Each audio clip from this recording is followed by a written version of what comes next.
সম্মানিত ভাইরা, এই দেশটা নিয়ে গোপন একটা ষড়যন্ত্র চলছে। মাননীয় প্রধানমন্ত্রী শেখ হাসিনা, সাদা চামড়ার যারা আছে, মোড়ল বলে আমরা যাদেরকে জানি, এরা একটা স্বাধীন খ্রিস্টান রাষ্ট্র গঠন করার জন্য গোপন আন্দোলন চালিয়ে যাচ্ছে। লক্ষ লক্ষ মানুষেরা জীবন দিয়ে এই পৃথিবীতে একটা দেশ স্বাধীন করেছিল, তার নাম বাংলাদেশ। সেই দেশটা এখন অদৃশ্য শক্তির হাতে ভাগ হয়ে যাচ্ছে। তাও মুসলমান রাষ্ট্র যদি হতো, এটা কথা ছিল, খ্রিস্টান স্বাধীন রাষ্ট্র হচ্ছে, এয়ারবেস বানানো হচ্ছে, এখান থেকে শেষ পর্যন্ত এই সমস্ত অঞ্চলের মুসলমানের তো এমনিতেই কোণঠাসা হয়ে আছে, কোন জায়গায় যে পৌঁছাবে আল্লাহ বলার মতো সুযোগ থাকবে কিনা তাও তো চিন্তায় আছে। জন্মের পর থেকে শুনছি কোরবানি কি, এটা এর ইতিহাস কি, কোথা থেকে এসেছে, এটা শুরু হয়েছে কোন দিন থেকে? অধিকাংশ মানুষ আমরা ইব্রাহিম আলাইহিস সালামের জীবন থেকে মনে করে কোরবানি পেয়েছি। হযরত ইব্রাহিম আলাইহিস সালাম তার সন্তানকে জবাই করছে, কোরবানি দিচ্ছে ইসমাইলকে, এটা থেকে আমরা জানি না। সবাইকে উদ্দেশ্য করে বলছে, যারা অবৈধ ইনকাম এখনো থামাননি, থামেন। টাকা পয়সা যারা জমা করতেই আছেন আর রক্ষণ করবেন কি করে, সংরক্ষণ করে রাখবেন। কোরবানি দিচ্ছে আজ 50টা আকিস গ্রুপে কোরবানি দেবে, আমার মনে হয় কয়েকশো। টাকা যদি রিকশা চালকের মতো হালাল ইনকাম করে কোরবানি দেওয়া লাগতো, এভাবে হাজার হাজার গরু আমরা একজনকে কোরবানি দিতে দেখতাম না। এরকম টুপিওয়ালা দাড়িওয়ালা 10টা মানুষকে আপনি বাড়িতে নিয়ে খাবার খাওয়াবেন, 5 বার থানায় কল চলে যাবে যে গোপন মিটিং হচ্ছে। প্রধানমন্ত্রী আশঙ্কা যেন এদেশে বাস্তবায়ন না হয়, হলে সমস্যা হয়ে যাবে আমাদের। জিকিরের সিস্টেমও আছে 4টা, যেমন তেমন ভাবে যা তা করে আপনি করবেন, এটা ইবাদত হবে না। কারণ এই জিকির তো আর খেলা তোলা জিনিস না, এটা একটা ইবাদত। এটা কি? নামাজে দাঁড়িয়ে যেমন এদিক ওদিকে তাকালে নামাজ হয় না। যারা ইনকাম করবে অবৈধ দুনিয়াতে উল্টা পাল্টা, তাদের এই ইনকামের বিষয়ে দমকা দিয়েছেন আল্লাহ। অনেকে প্রেমিকার মাথায় হাত দিয়ে বলে, আল্লাহর কসম আমি তোর ভুলে যাব না। গোপালগঞ্জের 4 ভাগের 1 ভাগ নিচে কিনে নিয়েছিল।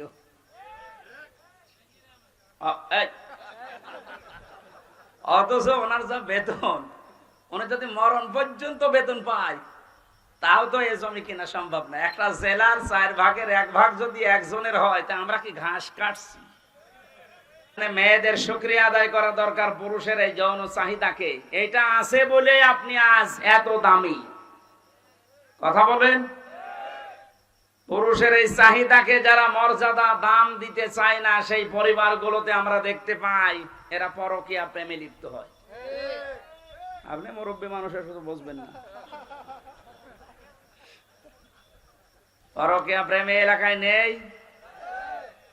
যারা পরকীয়া প্রেমে লিপ্ত আছেন এখনো পর্যন্ত 3টা ক্ষতি হবে দুনিয়ায়। যারা মানুষের নামে মিথ্যা মামলা দেন, মানুষকে হয়রানি করেন, এর মাধ্যমে জুলুমের মাধ্যমে অবৈধ টাকা ইনকাম করেন, টাকা আপনি ভোগ করে যেতে পারবেন না। যদি করতে পারেন তাহলে এই আয়াত মিথ্যা হয়ে যাবে। সূরা নেসারে আয়াতের বর্ণনা বলছি, আল্লাহ পাক বলেন, পৃথিবীতে অনেক মানুষ এমন আছে নিজে অন্যায় কাজ করে, আর অন্যায়টা যখন হয়ে যায় তখন একটা নিরপরাধ মানুষের উপরে দোষটা চাপিয়ে দিয়ে নিজে ভালো সাজে। এ যেন প্রকাশ্য পাপের বোঝা বহন করে নিয়ে বেড়াচ্ছে। বলেন নাউজুবিল্লাহ। পৃথিবীর মুসলমানেরা, আল্লাহ যদি চর্মচোখে পাপের বোঝা দেখার মতো সুযোগ আমাদেরকে দিত, এদেশে আজ হাজারো ভদ্রলোক নামে যারা, এরা রাস্তায় বের হতে পারতো না। বিনা কারণে একটা মানুষের উপরে দোষটা আপনি চাপিয়ে দিলেন, অথচ লোকটা ও বিষয় কিছু জানেই না। মানুষ কাবার সামনে নিয়ে বলে, আল্লাহ আমাকে দুনিয়ায় শান্তি দাও, স্বস্তি দাও, নিরাপত্তা দাও, কল্যাণ দাও, আখেরাতেও শান্তি, স্বস্তি, নিরাপত্তা, কল্যাণ দিও, আর জাহান্নামের আগুন থেকে আমাদের সবাইকে বাঁচাও। তাফসিরে মুফাসসিরিন ইকরাম লিখেছেন, কেউ যদি ফিদ দুনিয়া হাসানা, দুনিয়ার কল্যাণ চায়, কমপক্ষে 10টা জিনিস তাকে দুনিয়ায় পাওয়া লাগবে। কয়টা? আফিল আখিরাতি হাসানা, আখেরাতের হাসানা বা কল্যাণ আমাদেরকে দাও। কেউ যদি সত্যি আখেরাতের হাসানা কল্যাণ পায়, সে 5টা জিনিস পাবে। ওয়াকিনা আযাবান নার, জাহান্নাম থেকে আমাদেরকে বাঁচাও। আব্দুল্লাহ ইবনে মাসউদ রাদিয়াল্লাহু তাআলা আনহু এই আয়াতের তাফসীর করতে গিয়ে তিনি বলেন, জাহান্নাম থেকে বাঁচার উপায় মাত্র একটা। কয়টা? তাহলে 10, 5 আর 1 কত হয়? এটা কি কবরস্থান? ও, পাশে পাশে থাকার কারণে আপনারাও কবরে চলে গেছেন। এটা ক্লাস চলছে, আমরা তাফসীরের ক্লাস আকারে কথা বলি, তাফসীর আকারে কথা বলবো। লিখে দিয়েছেন যেটা, হক আদায় করার চেষ্টা করব তেলাওয়াতকৃত আয়াত থেকে ইনশাআল্লাহ। সামনে যেহেতু কুরবানি, এই সংক্রান্ত একটা আয়াত পড়েছি। আল্লাহ যেন হক আদায় করে কিছু কথা স্থান কাল পাত্র ভেদে বাস্তবতার নিরিখে বলার তৌফিক দেন, বলেন আমিন। সহজ সরল মানুষগুলো জান্নাতে যাবে আগে। বাংলাদেশের 64 জেলার ভেতরে রংপুর বিভাগে যে 8টা জেলা আছে, এই জেলার মানুষগুলোকে অন্যান্য বিভাগের মানুষেরা একটু সরল মনে করে একটা নাম দিয়েছে। নামটা যাই হোক, আপনারা সরল এই কারণে দিয়েছে। 2 নম্বরে, বাংলাদেশের অন্যান্য বিভাগের তুলনায়, বিশেষ করে চট্টগ্রাম, ঢাকা, সিলেট এর তুলনায় রংপুর বিভাগের মানুষেরা তুলনামূলক একটু গরিব। আর নবীজি জানিয়েছেন, গরিব মানুষ ধনী মানুষের চাইতে 500 বছর আগে জান্নাতে যাবে। সহজ সরল একদিকে, গরিব আর একদিকে, সব দিকে আপনাদের লাভ আছে। এই জন্য আল্লাহ যে একটা নিয়ামত দিলেন, 500 বছর আগে জান্নাতে যাওয়ার একটা ঘোষণা নবীর মাধ্যমে আপনারাই পেয়েছেন এই দেশে, বলেন আলহামদুলিল্লাহ। অনেকে মনে করছে হুজুর হাওয়া দিচ্ছে, আমি হাওয়া না, এটা হাদিস। ওনারা সত্যিই যদি ঈমান আর আমল ঠিক রাখতে পারে, চট্টগ্রাম, সিলেট, ঢাকা বিভাগের তুলনায় আমার এই হাদিস অনুযায়ী বলতে পারি আমরা 500 বছর আগে জান্নাত পাবো ইনশাআল্লাহ। আমার বাড়ি খুলনা বিভাগে, আমরাও গরিব মানুষ, আপনাদের পেছনে আমরাও আছি। সম্মানিত ভাইরা, এই দেশটা নিয়ে গোপন একটা ষড়যন্ত্র চলছে। মাননীয় প্রধানমন্ত্রী শেখ হাসিনা 14 দলের সাথে কয়েকদিন আগে একটা গোপন মিটিং ছিল। শেষের 4-5টা কথা আপনারা অনেকে শুনেছেন, জেনেছেন এবং এখনো জানছেন। উনি আশঙ্কা পেশ করেছেন জাতির সামনে। পার্বত্য চট্টগ্রামের কয়েকটা জেলা এবং মায়ানমারের কিছু অংশ নিয়ে সাদা চামড়ার যারা আছে, মোড়ল বলে আমরা যাদেরকে জানি, এরা একটা স্বাধীন খ্রিস্টান রাষ্ট্র গঠন করার জন্য গোপন আন্দোলন চালিয়ে যাচ্ছে। আপনাদের রংপুর বিভাগে বিশেষ করে লালমনিরহাট, কুড়িগ্রাম, এই 2টায় ওদের মিশন চলছে এখনো গোপনে, খ্রিস্টান মিশনারির মাধ্যমে, কাদিয়ানীদের মাধ্যমে। এগুলো এই সমস্ত এলাকার চাইতে বেশি চলছে পার্বত্য চট্টগ্রামের রাঙ্গামাটি, খাগড়াছড়ি, বান্দরবন আর মায়ানমারের কিছু অংশ নিয়ে। ওনারা জানেন পৃথিবীতে 228টা রাষ্ট্র আসে, স্বাধীন পরাধীন মিলিয়ে। ওরা কিছুদিন আগে পূর্ব তৈমুর এবং দক্ষিণ সুদানের মতো রাষ্ট্রকে স্বাধীন খ্রিস্টান রাষ্ট্র ঘোষণা দিয়ে ফেলেছে। প্রধানমন্ত্রীর আশঙ্কা যদি সত্য হয়, আর হবে, কারণ সাদা চামড়ার লোকেরা যা শুরু করে শেষ না করে ছাড়ে না। আমাদের জীবদ্দশায় আবার এটা দেখা লাগে কিনা যে বাংলাদেশ ভাগ হয়ে গেছে, এখানে একটা স্বাধীন খ্রিস্টান রাষ্ট্র অলরেডি চলছে। এই সংবাদ কি খুব শুভ সংবাদ? লক্ষ লক্ষ মানুষেরা জীবন দিয়ে এই পৃথিবীতে একটা দেশ স্বাধীন করেছিল, তার নাম বাংলাদেশ। সেই দেশটা এখন অদৃশ্য শক্তির হাতে ভাগ হয়ে যাচ্ছে। তাও মুসলমান রাষ্ট্র যদি হতো, এটা কথা ছিল, খ্রিস্টান স্বাধীন রাষ্ট্র হচ্ছে, এয়ারবেস বানানো হচ্ছে, এখান থেকে শেষ পর্যন্ত এই সমস্ত অঞ্চলের মুসলমানের তো এমনিতেই কোণঠাসা হয়ে আছে, কোন জায়গায় যে পৌঁছাবে আল্লাহ বলার মতো সুযোগ থাকবে কিনা তাও তো চিন্তায় আছে। আমরা এমনিতে যে অবস্থায় এখন বাস করছি, এরকম টুপিওয়ালা দাড়িওয়ালা 10টা মানুষকে আপনি বাড়িতে নিয়ে খাবার খাওয়াবেন, 5 বার থানায় কল চলে যাবে যে গোপন মিটিং হচ্ছে।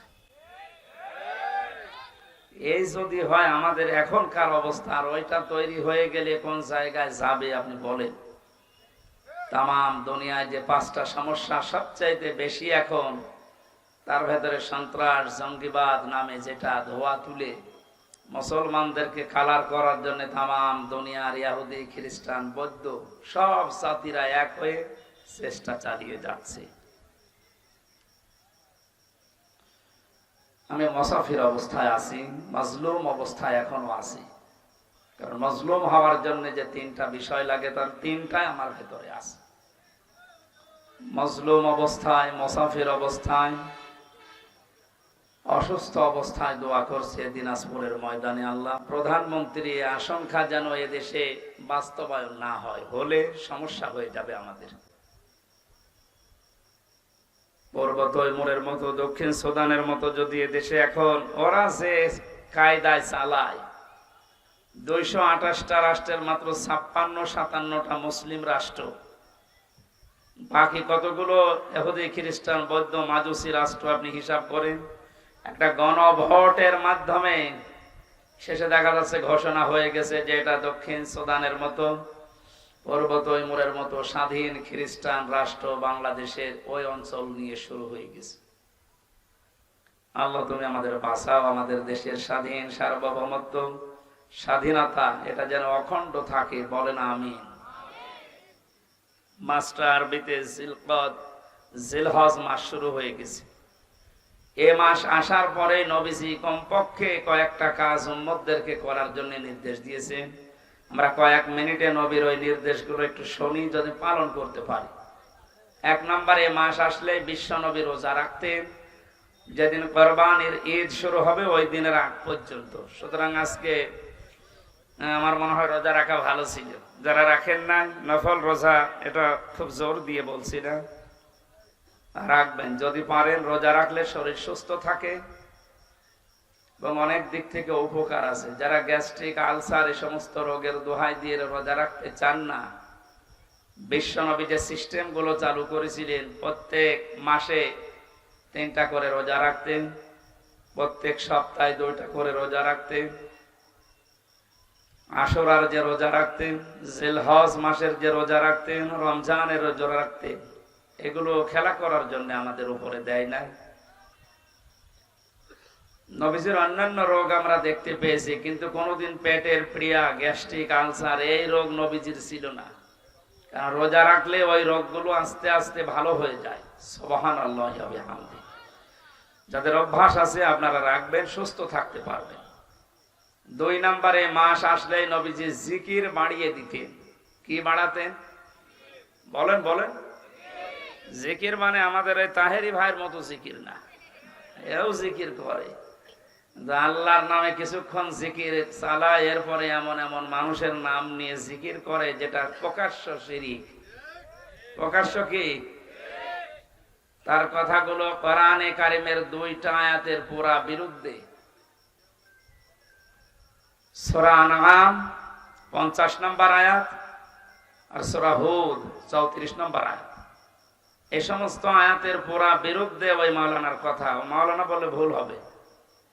বললাম লিকুলি নাফসি, হে নবী আপনি বলেন যে আমার সম্পর্কে আমার কোনো আয়ত্ত নেই, যে আমি ভালো করব না মন্দ করব এটা আমার আয়ত্তে নেই।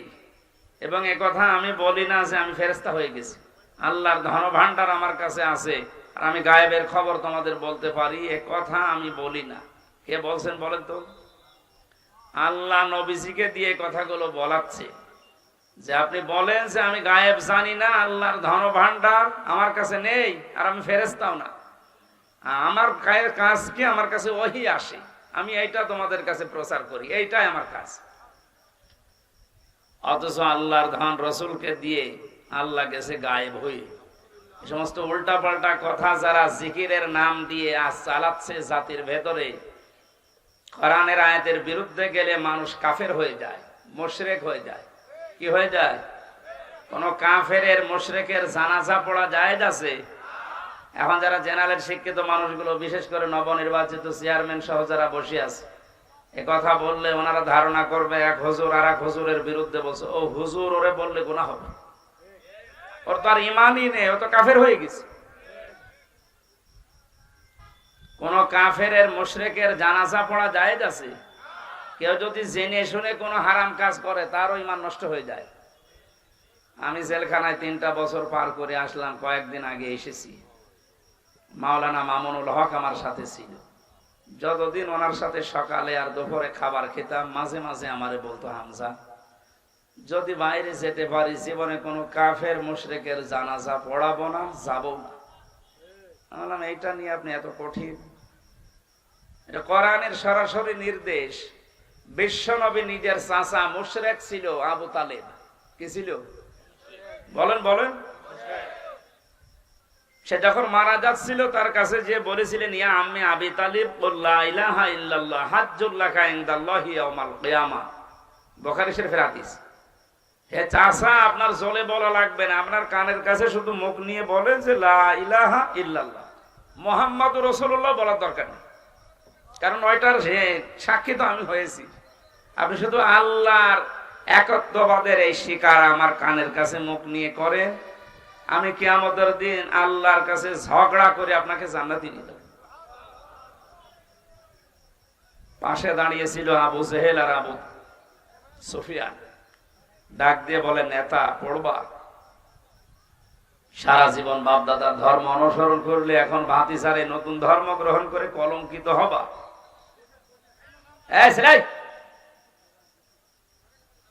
আমি কি আর কি মারছি? কথা বলেন কোন কারণ? আপনি যে যেখানে আছেন ওখানে বসেন, না দাঁড়িয়ে থাকে, কথা বলবেন না। মাত্র 1 ঘন্টা আমরা কথা বলবো। যে যেখানে আছেন দাঁড়িয়ে থাকেন, বসেন, অসুবিধা নেই। গরমের ভেতরে কি বলবেন? এখানে বসুন। আশ্চর্য তো, যান এখানে যান।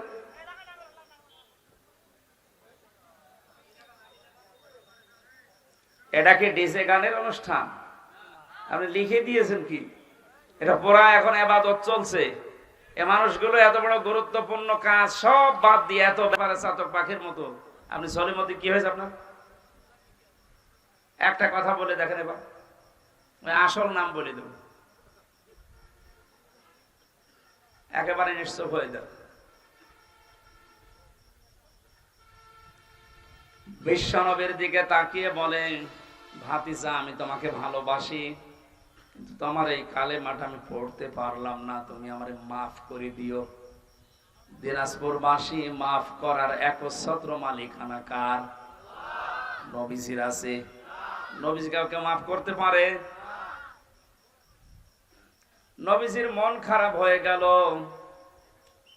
সঙ্গে সঙ্গে জিবরাইল এসে সূরা কাসাসের 56 নম্বর আয়াতটা নাযিল করলেন, ইন্নাকা লা তাহদি মান আহবাবতা ওয়ালাকিন্নাল্লাহা ইয়াহদি মাইয়াশা ওয়া হুয়া আ'লামু বিল মুহতাদিন। আল্লাহ পাক বলেন, হে নবী আপনি মন খারাপ করেন, এটা আপনার চাচা, আমি জানি। এ সারা জীবন আপনাকে কোলে নিয়ে কাঁখে নিয়ে চুমা দিয়ে লালন পালন করেছি, আমি দেখেছি। হেদায়েত আপনার হাতে ছেড়ে দেয়নি যে যাকে ভালো লাগে তাকে দিয়ে দেবেন। এটা আমি আল্লাহ আমার নিজের হাতে রেখেছি। আমি যাকে ভালোবাসি, আমি যাকে মনে করি, ইচ্ছা করি, তারে হেদায়েত দেয়। আর আমি আপনার চাইতে ভালো জানি যে হেদায়েত পাবে কে। আপনি আপনার চাচা মনে করে বারবার চেষ্টা করছিলেন যে কানের কাছে মুখ নিয়ে হলেও অন্তত একবার বললেও আপনি তারে জান্নাতে নিয়ে যাবেন আমার সাথে বলে, কিন্তু লোকটার অবস্থা তো আমি জানি। আপনার দিকে তাকিয়ে ও নেতাদের দিকে তাকিয়ে সিদ্ধান্ত পাল্টিয়ে ফেলেছে। এই অবস্থায় মারা গেল। নবীজি আবু তালিবের কবরের পাশে দাঁড়িয়ে পর্যন্ত দোয়া করেছিলেন, হে আমার মাবুদ, আমার চাচা আবু তালিবকে তুমি মাফ করে দাও। সঙ্গে সঙ্গে ফেরেশতা জিবরাইল এসে বলে, হে নবী, হাত নামান। কার জন্য হাত তুলেছেন? এই লোকটা আপনার চাচা, আল্লাহ তো ভালোভাবে জানে, কিন্তু লোকটা তো মুশরিক। লোকটা কি বলেন না কেন? মা কানা লিন নাবিয়্যি ওয়াল্লাযীনা আমানু আইয়াস্তাগফিরু লিল মুশরিকিনা ওয়ালাউ কানু উলি কুরবা ইলা আখির আয়াত। সূরা তাওবা 11 নম্বর পারার 4 নম্বর পৃষ্ঠা 4 নম্বর লাইনের 113 নম্বর আয়াতের প্রথম অংশে আছে। তাফসীর ইবনে কাসির থেকে বলছি, আল্লাহ পাক বলেন, হে নবী, কোন নবীর জন্য, কোন ইমানদারের জন্য এটা জায়েজ না, শোভনীয় না, উচিত না, বৈধ না যে কোন মুশরিকের জন্য আমি আল্লাহর কাছে ক্ষমা চাবে, যদিও ওইটা নিজের নিকটাত্মীয় হয়। এটা আপনার চাচা, আমি তো জানি আপনার আপন চাচা, কিন্তু লোকটা মুশরিক। আপনার জন্য শুধু না, কিয়ামত পর্যন্ত এই আয়াতটা কোরআনে থাকবে। ইমানদার যারা, তারাও যেন মুশরিকের জন্য দোয়া না করে, ক্ষমা না চায়। এই আয়াত আমি বানালাম। হ্যাঁ, আপনি একটু চিন্তা করেন তো, যে নবী হাত তুললে আল্লাহ ফেরত দিয়েছে, আমি কোনোদিন পাইনি। ওনার হাতও তোলা লাগে নাই, মনের ভেতরে কামনা বাসনা আসলেই কবুল হয়ে যেত। আমরা জানি যে কাবা শরীফ বাদ দিয়ে নবীজি 16 থেকে 17 মাস পর্যন্ত বাইতুল মুকাদ্দাসের দিকে নামাজ আদায় করেছিলেন। হঠাৎ আসরের নামাজের সময় 2 রাকাত হয়ে গেছে, মনের ভেতরে একটা কামনা এসেছে, আল্লাহ, আমি যদি কাবার দিকে ঘুরে নামাজ পড়তে পারতাম, আমি শান্তি আরো বেশি পেতাম। সঙ্গে সঙ্গে কোরআনের আয়াত আল্লাহ নাযিল করেছেন নামাজের ভেতরেই, قد نرى تقلب وجهك في السماء। হে নবী, আপনি বারবার আকাশের দিকে তাকান কেন? আমি বুঝি 2 রাকাত নামাজ হয়ে গেছে, আপনার মনের আকাঙ্ক্ষা অনুযায়ী বাকি 2 রাকাত নামাজ আপনি কাবার দিকে নামাজের ভেতরে ঘুরে পড়েন। কাবা শরীফ হয়তো আমরা মনে করছি এই দিকে, ওই সময় বাইতুল মুকাদ্দাস ছিল এইদিকে, উনি নামাজের ভেতরে ঘুরে গেছে। এখানে কয়েকটা শিক্ষা ছিল, আমি ওইগুলোর দিকে না, আমার মূল কথা ছিল নবীজি হাতও তোলেন নাই, মনের ভেতরে কামনা বাসনা আসলে যদি কবুল হয়ে যায়, সেই নবী হাত তুলে দাঁড়িয়ে আছে, বসে আছে। নিজের আপন চাচার জন্য আল্লাহ হাত ফেরত দিচ্ছে। আপনার একটু চিন্তা আসে না কেন? নিজের আপন চাচা নবীর, সাধারণ মানুষের না, তাও সারা জীবন এত বেশি বিশ্ব নবীকে লালন পালন করেছিল। লাগবে না ভাই, বসেন, আমি কিন্তু পরে জিজ্ঞাসা করব কি বলছি আজকে, খালি 1.5 ঘন্টা বসে থাকা না। আমি যে 12-13টা শিক্ষা বের করবো, শেষে আপনারে বলবো, বাতাস দেওয়া ছিল। দিনাজপুরবাসী বিশ্বনবী মুহাম্মদ রাসূলুল্লাহর মতো এরকম নামি দামি মানুষের চাচা মারা গেলে যদি আল্লাহ হাত ফেরত দেয়, চাচা মুশরিক, আমি হামজার মতো, এমনকি কাবা শরীফের ইমাম এখন আব্দুর রহমান সোদাইসিকে দিয়েও যদি কেউ মুশরিকের জন্য দোয়া করে, ওইটা কবুল হবে। অথচ টাটকা মুশরিক বাংলাদেশে মরে যায়, আর আমরা দোয়া করে গরু জবাই করে বলে জান্নাতে দিয়ে আসি, মনে হয় কন্ট্রাক্টরই নিয়েছে। জান্নাত তো আমাদের বাবার নাকি? এটা পুরাটা ধোঁকাবাজি। খালি আপনাদের ওই গরু ছাগল গুলো নষ্ট হয়, তাহলে কিচ্ছু হয়। এই জন্য এত কড়া ছিলেন, বারবার বলতেন, হামজা, কোন মুশরিকের জন্য আমি জানাজায় যাব না, এমনকি জানাজা পড়াবো না।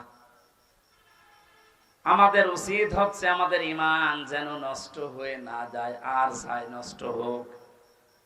আলেমের নাম নিয়ে আছে এমন কিছু মানুষ বের হচ্ছে এই দেশে, এদের পেছনে রাঘব বোয়ালরা আছে, আমরা জানি না। তো এত শক্ত কথা বলার পরে এই 96% মুসলমানের দেশে টিকে থাকা সম্ভব না।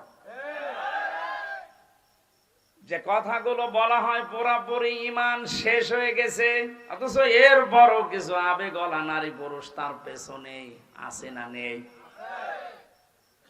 অবাংলার মুসলমানেরা, হুশ আপনাদের কবে আসবে আমি জানি না, এখনই আপনাদের বিবেককে কাজে লাগান। ওয়াকালু লাউ কুন্না নাসমাউ আও নাকিলু মা কুন্না ফি আসহাবিস সাঈর। সূরা মুলকের 10 নম্বর আয়াতটা একটু ভালো করে খেয়াল করেন, আল্লাহর কথা। জাহান্নামে সাঈরের দরজা দিয়ে যখন মানুষ প্রবেশ করবে, দারোয়ান ফেরেশতা মালিক জিজ্ঞাসা করবে যে কেন এসেছেন আপনি এই জাহান্নামে সাঈরে। আমি এর আগে অনেকবার বলেছি জাহান্নাম একটা, জাহান্নামের দরজা 7টা।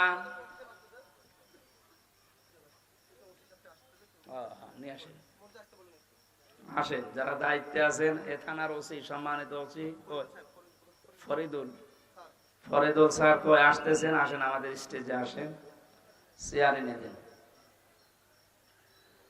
আমরা যে কথাটা বলছিলাম,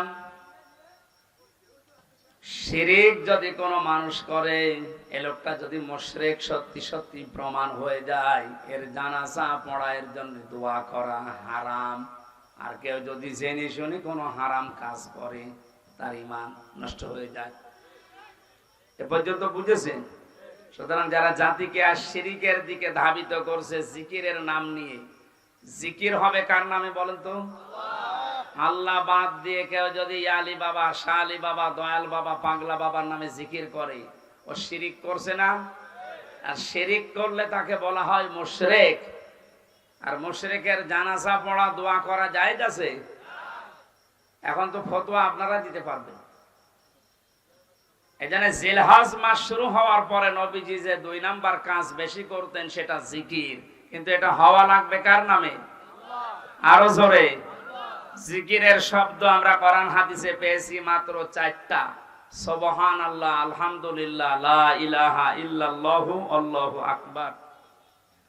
জিকিরের শব্দ কয়টা বলেন তো? জিকিরের সিস্টেমও আছে 4টা।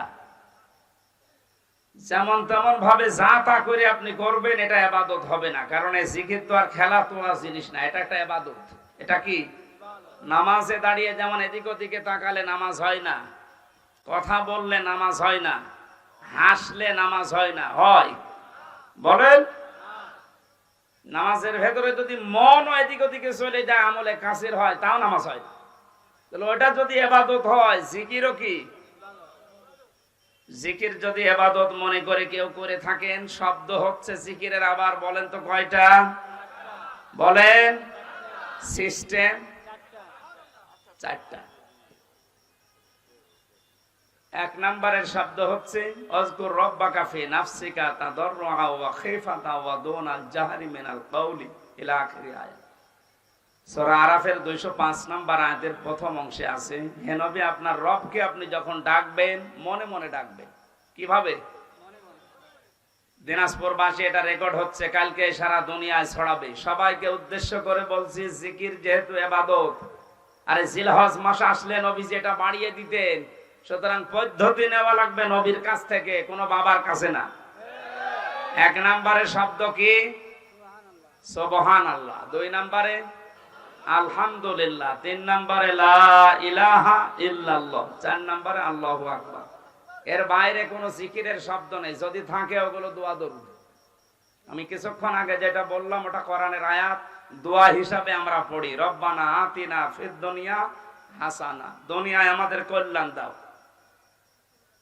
ওটা একটা দোয়া, আমরা পড়ি কোরআনের আয়াতকে দোয়া হিসাবে। আর জিকির এটা ইবাদত, এটা নামাজের মতো, হজের মতো, যাকাতের মতো। এটা কি বলেন? শব্দ যে 4টা বললাম, এর বাইরে কোন শব্দ আছে? এমনকি ইয়া রাসূলুল্লাহ, ইয়া রাসূলুল্লাহ জিকির করা হারাম।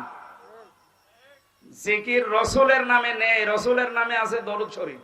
রাসূলের নামে কি জিকির? শুধুমাত্র করা লাগবে কার নামে? উযকুরুল্লাহা কামা আল্লামাকুম। জিকির করো ওইভাবে যেভাবে আল্লাহ শিখিয়েছেন। তা আল্লাহ সূরা আরাফের 205 নম্বর আয়াতে তো শিখিয়ে দিলেন আপনার রবের জিকির করবেন মনে মনে। 2 নম্বরে ভীত সন্তুষ্ট হয়ে, 3 নম্বরে কান্না জড়িত কণ্ঠে, 4 নম্বরে উচ্চ আওয়াজ বাদ দিয়ে। রেকর্ডকৃত বিষয় ছড়িয়ে দেবেন কালকে। সারা পৃথিবীর মুসলমানদেরকে বলছি, যেখানে যান এই 4টা সিস্টেমের বাইরে যদি কেউ জিকির দেয়, ওটা জিকির না, ওটা ওর ফিকির। আমি আশা করি এটা ক্লাস চলছে, আপনি ছাত্রের মতো বুঝেছেন, নাকি আমি রিপিট করব? এক ছাত্র এসে কাঁদছিল বাবার কাছে, জিজ্ঞাসা করছে, কি কাঁদো কেন? কথা বলে না। কি কাঁদো কেন, কিছু বলো। রেজাল্ট দিয়েছে। রেজাল্ট দিয়েছে তো ভালো, ফেল করেছে না পাস করেছে? ছেলেটা বলছে, আব্বা ফেল করলেও তো কথা ছিল, ছিলাম 5-এ, নামিয়ে দিয়েছে 3।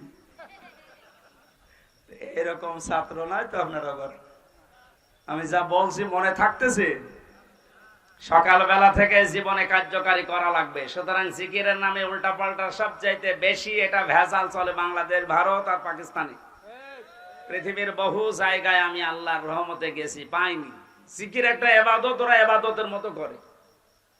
অথচ এই 3টা দেশে এমন এমন জিকির চালু করেছে যে কোনো কোরআনে নেই, হাদিসে নেই, করলেই মানুষ মানে ঈমান হারা হয়ে যায়। আল্লাহর নাম বাদ দিয়ে আলী বাবা, শাহ আলী বাবা, কি বাবা বাবা নাম তুলিস, আল্লাহ জানে। আল্লাহ আমাদেরকে বোঝার তৌফিক দিন, বলেন আমিন। জাহান্নামের এই মালিক যে দারওয়ান ফেরেশতা দাঁড়িয়ে আছে, ও কিন্তু জিজ্ঞাসা করবে যে কেন আসলে এখানে। ওরা 2টা কথা বলবে। যারা জাহান্নামে যাবে তারা কথা বলবে কয়টা?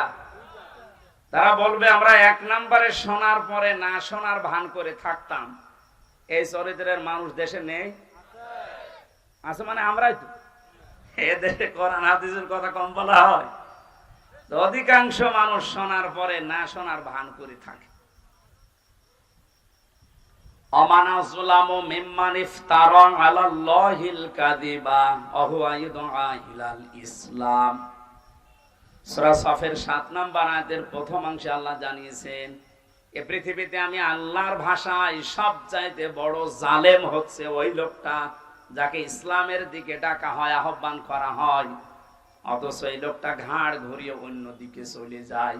আর এই চরিত্রের মানুষ আমাদের দেশে বেশি। জাহান্নামে লাশার বর্ণনা পড়েছিলাম কোরআনে কারিমের সূরা মারিজে। আল্লাহ পাক জানিয়েছেন, কাল্লা ইন্নাহা লাযা নাযাআতাল লিশাওয়া। জাহান্নামের লাশা একটা দরজার নাম।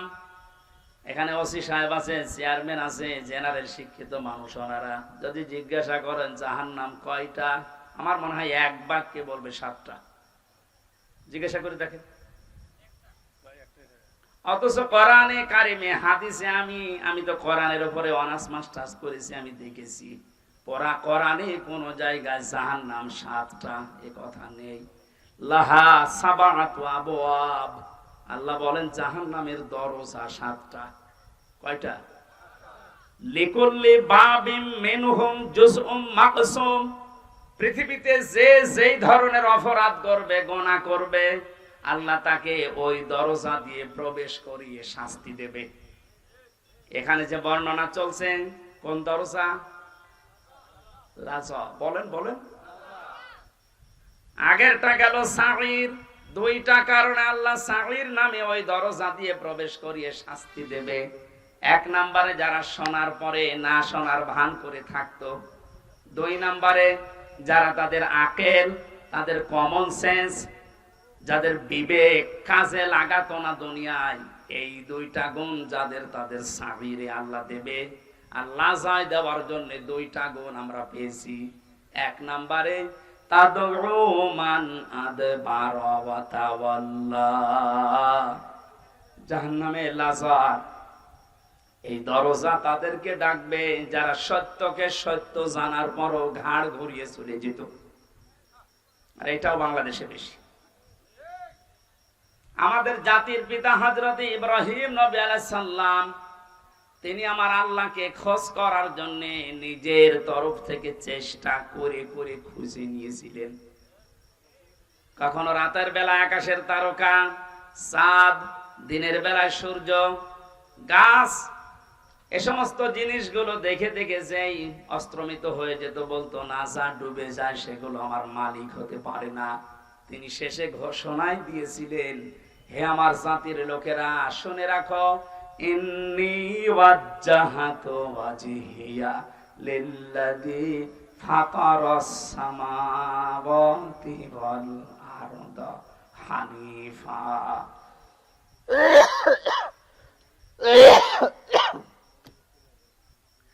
ওয়ামা আনা মিনাল মুশরিকিন।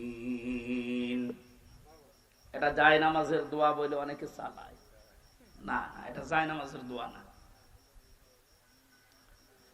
এখানে অনেকগুলো বিষয় শেখার আছে। যারা ইসলাম সম্পর্কে না জেনে এরকম উল্টাপাল্টা কাজ ইবাদত মনে করে করেন, এগুলো বেদাত হবে।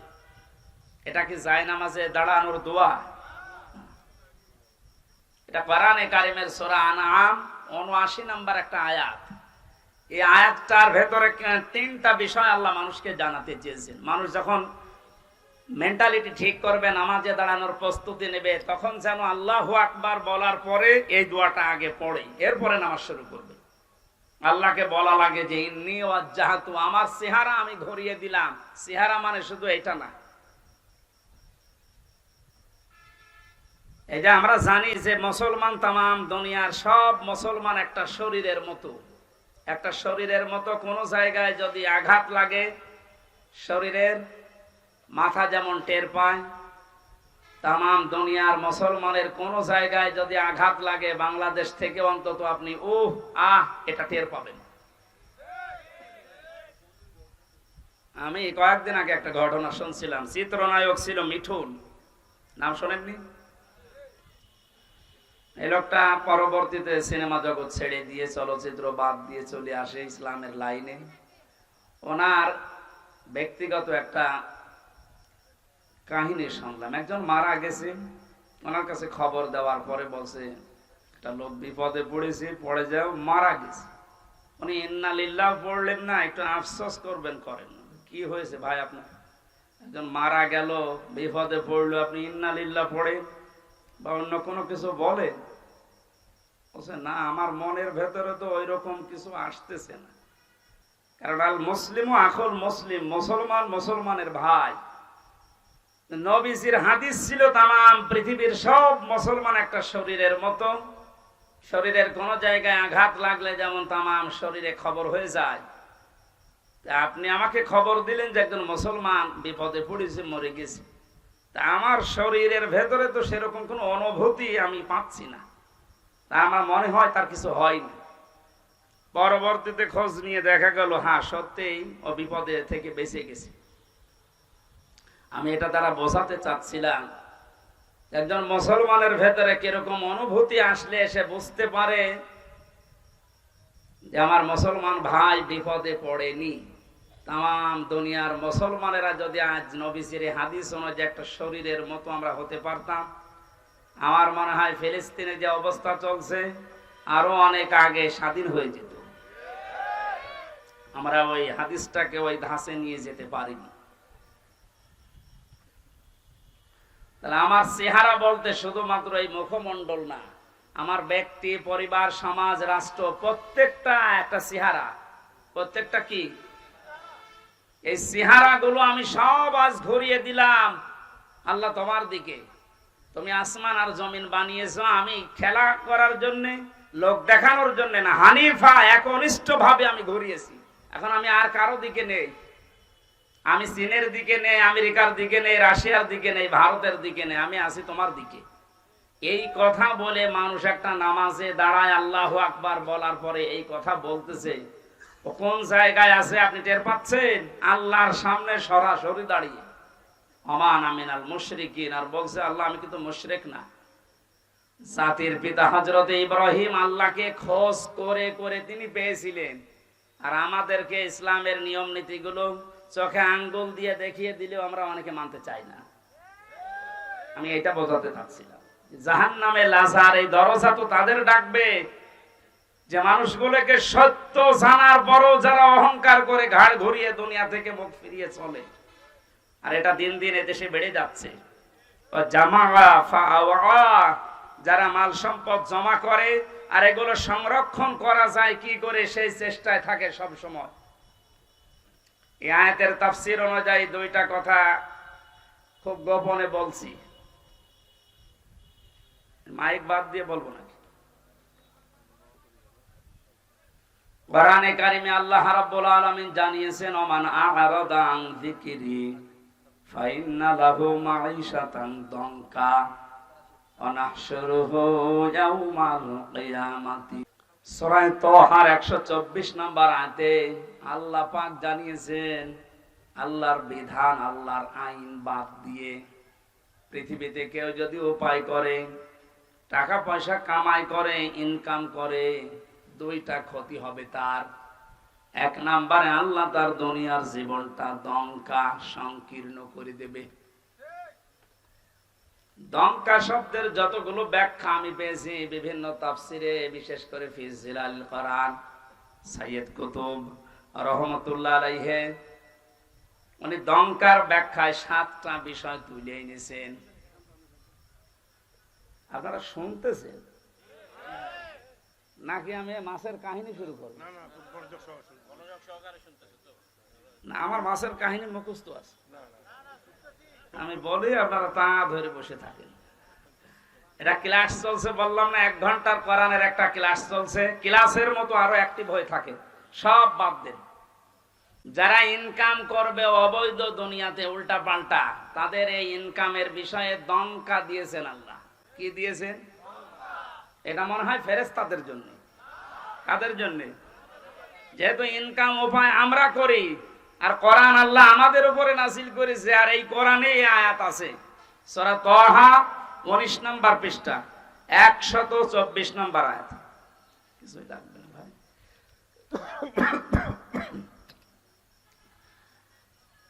যেহেতু সব শ্রেণীর মানুষ এখানে আমরা আছি, এই জন্য আয়াতটা আমরা তুলে নিয়ে আসলাম এই জামাআ ফাওয়ার ব্যাখ্যায়।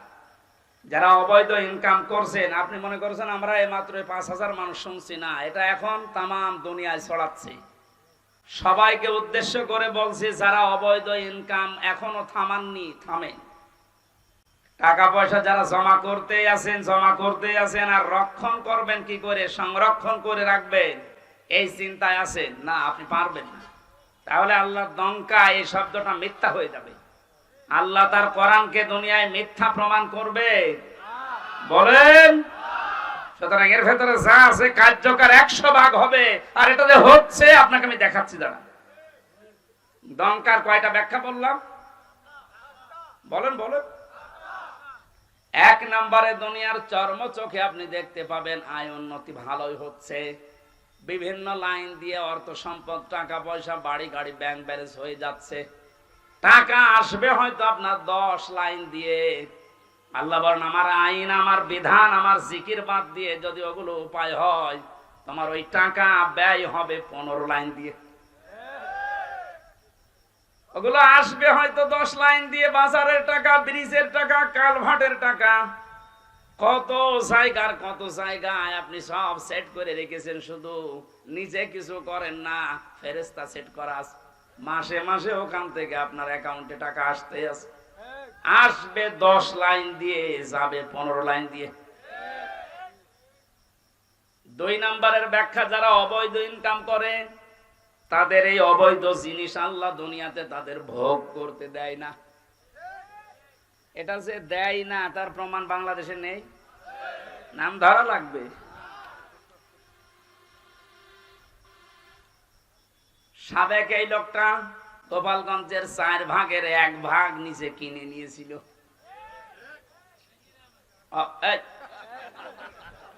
অথচ ওনার যা বেতন, উনি যদি মরণ পর্যন্ত বেতন পায়, তাও তো এই জমি কিনা সম্ভব না। একটা জেলার 4 ভাগের 1 ভাগ যদি একজনের হয়, তা আমরা কি ঘাস কাটছি? বলেন, এই লোকটার এখন কি আছে? সব হাইকোর্টের মাধ্যমে সরকার নিয়েছে। বাইরে যা ছিল সেগুলো তো বাজেয়াপ্ত। আমার মনে হয় এখন যদি অবস্থায় থাকে, কয়েকদিন পরে দুদক ডেকেছে, শেষ আবার ভিক্ষা করা না লাগে। দঙ্কায় আল্লাহর যে কথা ছিল যে দুনিয়ায় অবৈধ ইনকাম যারা করে ওদের ওই সম্পদ আল্লাহ দুনিয়ায় ভোগ করতে দেয় না, এটা কি আমেরিকায় যে ব্যাখ্যা করা লাগবে? এ দেশে ব্যাখ্যা শুনে বোঝা যাচ্ছে না? দুনিয়ায় যারা 3 নম্বরের ব্যাখ্যা, যারা পৃথিবীর ময়দান থেকে এভাবে উপায় করে, ওদেরকে আল্লাহ অপমৃত্যু দেয়। মানুষগুলো তো ইমান নসিব হয় না, এমন মৃত্যু হয় দুনিয়া আটকে ওঠে। আমার ঝিনাইদার একজন কয়েকদিন আগে গেছে, 200 কোটি টাকার মামলা। আপনি মনে করেন কি যে 200 কোটি টাকা আপনার এই মুরব্বীরে যদি এখন থেকে বসিয়ে দেন, মরণ পর্যন্ত শুধু গুনতে থাকবে, শেষ করতে পারবে না। 200 কোটি, এটা মানুষের কয় টাকা লাগে এ দুনিয়া চলতে বলেন? মামলা হওয়ার পরে কি হয়েছে দেখেছেন? লাশের টুকরো খুঁজে পাওয়া যাচ্ছে না। তার মেয়ে এখন কান্নাকাটি করছে যে একটা টুকরো অন্তত দেন, অন্তত লাশটা মনে করে দাফন করি, জানাজা পড়াই, তাও পাচ্ছে না। কয়েকদিন আগে ভারতের কলকাতার একটা খেজুর গাছে নাকি 2টো বিচি ঝুলেছিল। অনেকে বলছে এইটাই এই লোকের বিচি। আমি দেখলাম ফেসবুকে যে বিচি মানুষের অত বড় হওয়ার কথা না, এর ছাগলের বিচি হবে। হয়তো ছাগল জবাই করে বিচি এরকম ঝুলিয়ে দিয়েছে। কোন জায়গায় আল্লাহ নামিয়েছে আপনি তাকান। আপনি এখনো অবৈধ ইনকাম বন্ধ করেন না, উল্টাপাল্টা মামলা দিয়ে মানুষকে আপনি কালার করে দিন। এজন্য এইগুলো করেন না। যারা মানুষের নামে মিথ্যা মামলা দেন, মানুষকে হয়রানি করেন, এর মাধ্যমে জুলুমের মাধ্যমে অবৈধ টাকা ইনকাম করেন, এই টাকা আপনি ভোগ করে যেতে পারবেন না। যদি করতে পারেন তাহলে এই আয়াত মিথ্যা হয়ে যাবে, কোরআন শরীফ জীবনও মিথ্যা হবে না। 2 নাম্বার আপনার অপমৃত্যু হবে। আপনি ঈমান নিয়ে যেতে পারবেন না, বেঈমান হয়ে মরবেন। এগুলো আল্লাহ একটা একটা করে দেখাচ্ছে। এইরকম চোখে আঙ্গুল দিয়ে দেখিয়েও যদি আমাদের পরিবর্তন না আসে, তারপর কবে হুঁশ আসবে আমাদের? আমার দাদা মারা গেছে আমি জেলখানায় থাকতে। উনি মাঝে মাঝে বলতো যে গন্ডার, এর চামড়া এত মোটা, এর কাঁতো কুতু দিলে নাকি 3 দিন পরে টের পায় যে কাঁতো কুতু লেগেছে। এক লোক শ্বশুর বাড়ি যাচ্ছিল, রাস্তার পর এক গন্ডা কাঁতো কুতু দিয়েছে। কি গো, আমারে কাঁতো কুতু দিলে আমি হাসি, আর এ হাসে না কেন? 3 দিন শ্বশুর বাড়ি থাকার পরে আসার সময় দেখছে হ্যাঁ গন্ডার হাসতেছে। বলছে বন্ধু, তোমার 3 দিন আগে কাতুকুতু দিয়েছি আমি, তখন তো তুমি হাসলে না, আজকে হাসতেছো। গন্ডার ওর নিজের ভাষায় বলছে, ভাই 3 দিন আগে যখন আপনি দিলেন, 3 দিন সময় লেগেছে চামড়া ভেদ করে আমার শরীরে কাতুকুতু লাগতে। গন্ডারের কাতুকুতু লাগে কয়দিন পর? আমাদের সাথে সাথে আমি আজ 12-13 বছর কাতুকুতু দিচ্ছি, তারপরেও তো আমার জাতির হুঁশ হয় না। সে বিশ্ববিদ্যালয়ে 10 সালে ভর্তি হওয়ার পরে আমি মনে হয় 11-12 সাল থেকে এই ওয়াজের মাহফিলে, 12 সাল থেকে 24 সাল, এই 12 বছর, কত 3 বছর নাই ছিলাম ভেতরে, 9 বছর তো কাতুকুতু দিয়েছি বিভিন্ন কায়দায়। কই জাতির তো কোনো পরিবর্তন নেই। অবৈধ ইনকাম কি কমেছে? এমনকি আমারে ধরার পর আমার বাবার কাছ থেকে টাকা নিয়েছে। কই অবৈধ ইনকাম তো কমছে না। তাহলে আমার মনে হয় এই আয়াতের উপর আমাদের এখনো 100% বিশ্বাস হয়নি, ভাষা বিশ্বাস আছে। এই জন্য লাজায় যাওয়ার যে কারণগুলো বললাম, এগুলো যেন আমাদের ভেতরে থাকলে আমরা এখনই থেমে যাই। সাইরে যাওয়ার যে কারণগুলো বলছে, এগুলো থাকলে যেন আমরা থেমে যাই। আল্লাহ আমাদের আমল করার তৌফিক দাও, আমিন। আরো জোরে বলেন।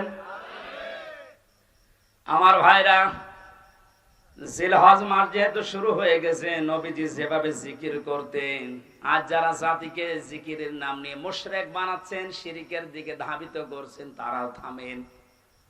জিলহজ মাসের 3 নাম্বার আমল, নবীজি এ মাস আসলেই ঘোষণা দিতেন, যাদের সামর্থ্য আছে তারা যেন অবশ্যই কোরবানি করে। কি করে? বলেন বলেন। এই শব্দটা সে জন্মের পর থেকে শুনছি, কোরবানি কি, এটা এর ইতিহাস কি, কোথা থেকে এসেছে, এটা শুরু হয়েছে কোন দিন থেকে?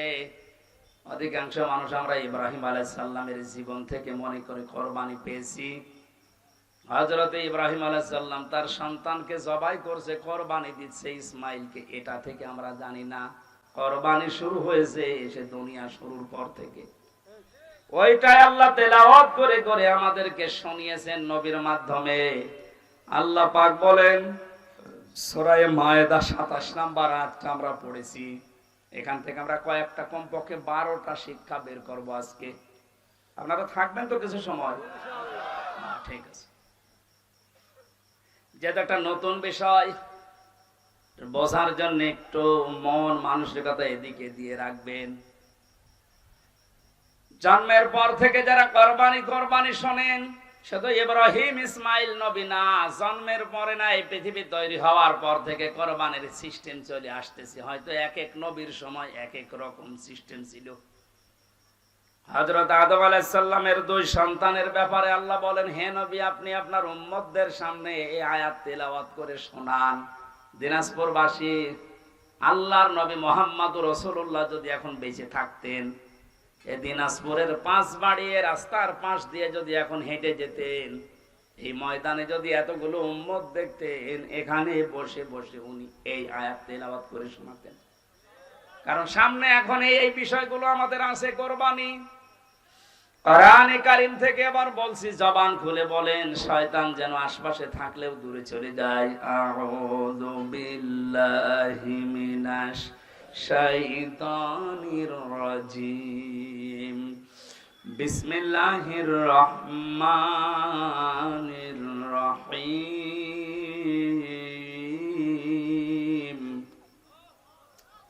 ওয়াতলু আলাইহিম নাবা বনি আদম বিল হক ইলা আখিরি আয়াত। সূরা মায়েদা। কোন সূরা? বলেন বলেন। মায়েদা মানে দস্তরখানা। মায়েদা মানে কি? 120টা আয়াত আছে, 16টা রুকু আছে। আমরা মাত্র একটা আয়াত 27 নম্বর আয়াতের 1 ভাগ পড়েছি 4 ভাগের। আপনি দেখেন এর ভেতরে কত কথা লুকিয়ে আছে। যদি 1-1.5 ঘন্টা আমি এভাবে বলি, দেখবেন 1-1.5 ঘন্টায় কিছুই হবে না, মনে হচ্ছে শুরু হচ্ছে। একটা আয়াতের 4 ভাগের 1 ভাগে যদি এত কথা আল্লাহ লুকিয়ে রাখে, পুরা কোরআনে কত আয়াত আছে, কত কথা আছে, এইটা কিয়ামত পর্যন্ত হায়াত দিলে আপনি শেষ করতে পারবেন না। আর তার কাছে মানুষ আসতে চায় না। নামকরণ যেহেতু বললাম, এই জন্য একটু কথা 2-1 মিনিট বলছি। মায়েদা মানে দস্তরখানা। তামাম পৃথিবী আল্লাহ আমাদের জন্য দস্তরখানা হিসাবে বানিয়ে দিয়েছেন। নবীজি আয়াতের ব্যাখ্যা করতে গিয়ে আমি ফি জিলালিল কোরআনে পেয়েছি, বিশ্বনবী মুহাম্মদুর রাসূলুল্লাহ সাল্লাল্লাহু আলাইহি ওয়াসাল্লাম বলেন, কেউ যদি দস্তরখানা বিছিয়ে খাবার খায়, পড়ে যাওয়া খাবারগুলো যদি কেউ খেতে পারে দস্তরখানায়, তাহলে তার জান্নাতের হুরের মহরানা আদায় হয়ে যায়। এই কথা বুঝলে সুবহানাল্লাহ বলছেন তো। দস্তরখানায় পড়ে যাওয়া খাবার উঠিয়ে খেলে জান্নাতের হুরের দেনমোহর আদায় হয়। আপনি এখনো মরেননি, জান্নাত পাবেন কিনা গ্যারান্টিও নেই। অথচ 1500 বছর আগে নবীজি এই কথা আমাদেরকে শুনিয়েছেন যে দস্তরখানায় পড়ে যাওয়া খাবার উঠিয়ে খেলে জান্নাতের হুরের দেনমোহর আদায় হয়। তাহলে আমলটা যদি আজকে থেকে শুরু করি, বিশ্বাস অন্তত করতে পারবো যে আমি আর যাই হোক জান্নাত পাবো। না তো নবীজি কথা বলতেন না। দ্বিতীয় নম্বরে, আমাদের এই শরীরের ভেতরে 360টা হাড় আছে, জোড়া দেওয়া আছে, জয়েন্ট দেওয়া আছে। আল্লাহর নবী বলেন, সাহাবীরা তোমরা প্রতিদিন 360টা এই জোড়া আছে এই জোড়া রগের হাড়ের সাদগা আদায় করবা। সাহাবীরা বলেন, হুজুর আমরা এত গরিব মানুষ, প্রতিদিন সাদগা করব, টাকা পাবো কোথায়? নবীজি বলেন, 2টা কাজ করবা দুনিয়ায়, তাহলে 360টা হাড়ের সাদগা আদায় হয়ে যাবে। 1 নম্বরে, মসজিদে যদি কোনো ময়লা আবর্জনা থুথু লালা এরগুলো কিছু পড়ে থাকে, কারো উপরে না তাকিয়ে নিজের দায়িত্ব মনে করে ওটা ফেলে দিবা। অথচ এই দায়িত্ব এখন শুধু ইমামের, মুয়াজ্জিনের আর খাদেমের। হাদিসকে শুধু ইমাম, মুয়াজ্জিন, খাদেমরা মানবে আর আমরা আল্লাহর ওলি হয়ে গেছি। আজকে থেকে এই যে হাড়গুলোর জয়েন্ট আপনি কি মনে করছেন এমনি এমনি জয়েন্ট গুলো আল্লাহ দিয়েছে? এভাবে যদি সোজা থাকতো দুনিয়ায় কিছুই ধরতে পারতেন না। এত সুন্দর করে আমার আল্লাহ একটা জিনিস ধরার জন্য 360টা জোড়া দিয়ে দিয়েছেন। এগুলো তো সাদগা আদায় করা লাগবে। আজকে থেকে কোন মসজিদে যদি ময়লা পড়ে থাকে নিজের দায়িত্ব মনে করে আপনি তুলে ফেলে দেবেন। সুবহানাল্লাহ বলার যে কায়দা, আমার মনে হয় কিয়ামতের আগে আমল হবে না। 2 নম্বরের রাস্তায় চলতে গিয়ে কোন কষ্টদায়ক বস্তু যদি আপনি দেখতে পান, নিজের ইমানি দায়িত্ব মনে করে এটা তুলে উঠিয়ে ফেলে দেবেন। বাংলাদেশের মানুষের চরিত্র স্বভাব আলাদা। রাস্তার ময়লা মাটি এগুলো তুলে আরো ফেলে দেওয়ার কথা, আর আমরা বাড়ি ঘরের সব পরিষ্কার করা ময়লা রাস্তায় এনে ফেলে রাখি। থাক। নবীজি বলেন যারা রাস্তার কষ্টদায়ক বস্তু তুলে ফেলে দেয়, এদের ইমানের যে 77টা অঙ্গ আছে তার ভেতরে সর্বনিম্ন স্তর এইটা, যে তার ইমান আছে বোঝা যাবে রাস্তার কষ্টদায়ক বস্তু তুলে ফেলে দিয়েছে। আর আমরা আরো যদি রাস্তায় কষ্ট দেওয়ার জন্য ময়লা মাটি এনে ফেলে রাখি, আমাদের ইমান আছে আমরা কোন চিহ্ন দিয়ে বোঝাবো? এখন যদি বলেন আমার দাঁড়িয়ে আছে, আরে ভাই রবীন্দ্রনাথ ঠাকুরেরও দাড়ি ছিল, আমার জুব্বা আছে, আবু সাহেলের জুব্বা ছিল না। আপনি মনে মনে করেন আমি ইমানদার, আমি মসজিদের দিনাজপুরের সভাপতি, আর আবু জাহেল ছিল কাবা ঘরের সভাপতি। ইমান বোঝাতে হলে এই 77টা বিষয় আপনাকে জানা লাগবে। প্রথম হচ্ছে লা ইলাহা ইল্লাল্লাহর ঘোষণা দেওয়া, সর্বনিম্ন হচ্ছে রাস্তার কষ্টদায়ক বস্তু তুলে ফেলে দেওয়া। নবীজি বলেন যদিও তুলে ফেলে দিতে পারে তাহলে বুঝবে সে যেন তার ভেতরে ঈমান আছে। পৃথিবীর মানুষেরা 750 কোটি মানুষ এখন মুসলমানদের নবীর এই হাদিসের দিকে তাকান। রাস্তার কষ্টদায়ক বস্তু তুলে ফেলে দেওয়া যে মুসলমানের ঈমানের সর্বনিম্ন স্তর চিহ্ন, সেই মুসলমান মুসলমানদেরকে মানুষকে কষ্ট দেবে, এটা আপনারা মানেন কি করে?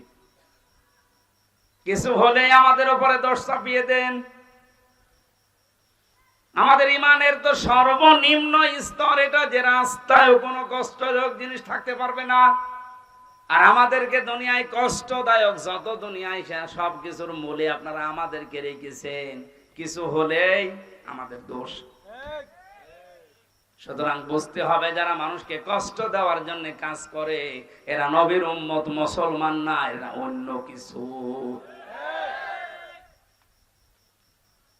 সূরা মায়েদার যে নামকরণ শুনলেন, এখান থেকে আপনি কি পেলেন বলেন তো?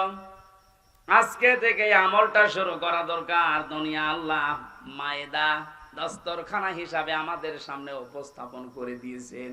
দস্তরখানার যেমন বিভিন্ন জায়গায় খাবারগুলো আমার আল্লাহ আমরা সেট করে রাখি, তামাম দুনিয়া মনে হচ্ছে আমাদের জন্য খাবারের একটা প্লেট। কি কথা বলে না কেন? বাংলাদেশের দিকে তাকান, এক এক এলাকাকে আল্লাহ এক একটা প্লেটে যেমন 4-5 রকমের খাবার দেয়, এই বাংলাদেশটাতেও আমার আল্লাহ এক একটা অঞ্চলকে খাবারের প্লেট ওইভাবে সাজিয়েছে। দিনাজপুরে যেভাবে লিচু হয়, আমাদের কুষ্টিয়াতে মেহেরপুরে চুয়াডাঙ্গায় আপনি পাবেন না। আমাদের এলাকায় যেটা হয় ওইটা এখানে পাওয়া যাবে না, তামাক। ছাগলেও খায় না, অথচ দিনাজপুরের লোকেরা খায়। কথা বলছো না কেন? এই যে রংপুরে আকিস গ্রুপের, এরপরে লালমনিরহাটে আকিস গ্রুপের যে বিশাল ভান্ডার, এগুলো তৈরি হচ্ছে আপনাদের এলাকায়, তাহলে আপনারা না খেয়ে তো অন্তত ছাড়েন না। বিড়ি যারা খাচ্ছেন এই বদ অভ্যাসটা আজকে আল্লাহর জন্য বাদ দিয়ে দেবেন। কারা কারা বাদ দিতে পারবেন দেখি? বিড়ি ঘর কয়েকটা আছে এখানে, আলহামদুলিল্লাহ আজকের মাহফিল সাকসেস হবে, আপনি ছেড়ে দেবেন ভাই। শুধু দোষ আপনারও দেয় না, আপনার স্ত্রী নেই। সম্মানিত মা বোনেরা যদি এসে থাকেন, আপনার স্বামী যদি বিড়ি খায়, সিগারেট খায়, ওর বিছানা আলাদা করে দিন। ও ও শয়তান থাকে কোন জায়গায় দেখবো, শেষে যে থাকতে পারবে না, বাধ্য হয়ে ওই ছেড়ে দেবে।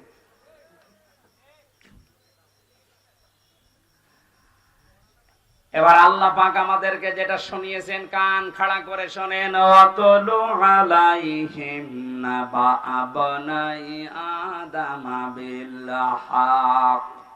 হে নবী, আপনার উম্মতদেরকে এই দিনাজপুরে যারা উম্মত দাবি করছে তাদের সামনে আপনি আদম নবীর 2 সন্তানের কোরবানির যে কাহিনী এটা তেলাওয়াত করে শোনান। আমার এখানে প্রশ্ন আছে, এই আমরা বাতাস দিচ্ছিল কে আছে এখানে? এবারে আপনারা জিজ্ঞাসা করবো, এই যে প্রথম শব্দ আমার আল্লাহ দিলেন আব্দুল্লাহ, আপনি তেলাওয়াত করেন আলাইহিম তাদের নিকটে, নাবা বনাই আদম বিল হক, হযরতে আদম নবীর 2 সন্তানের যে কোরবানির কাহিনী এটা আপনি এদেরকে তেলাওয়াত করে শোনান। কিভাবে শোনাবেন? বিল হক, সঠিকভাবে, যথাযথভাবে, সত্য যেটা ওইভাবে।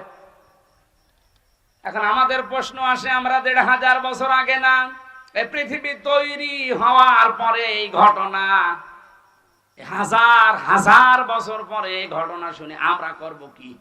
নাকি আমাদের এখানে কি করণীয় আছে? আল্লাহ 12টা জিনিসের পরে দিয়েছেন, আমরা দেখি। প্রথম নাম্বার এই তেলাওয়াত। কি শব্দ দিয়েছেন? আরো জোরে বলেন। আমি যদি ইনাকে মুরব্বীকে বলি তেলাওয়াত করেছেন আজকে, উনি বলবে হ্যাঁ। কি পড়েছে তেলাওয়াতে? হয়তো আলাম তারা কাইফা ফাআলা রাব্বুকা বিআসহাবিল ফিল আলাম ইয়াজআল কায়দাহুম ফি তাদলিল ওয়া আরসালা আলাইহিম তায়রান আবাবিল। তেলাওয়াত হয়েছে না? কথা বুঝতেছেন? আল্লাহর প্রথম শব্দ ওয়াতলু, আপনি তেলাওয়াত করে শোনান আপনার উম্মতদেরকে। ওনারে বললাম তেলাওয়াত করেছেন আজকে, উনি তো এই সূরাটা মনে করেন শোনাইছে, তেলাওয়াত হয়েছে না? না। পড়া কোরআনে 3টা শব্দ আমি পেয়েছি কোরআন পড়ার ব্যাপারে, কারা, রাতালা, তালাওয়া।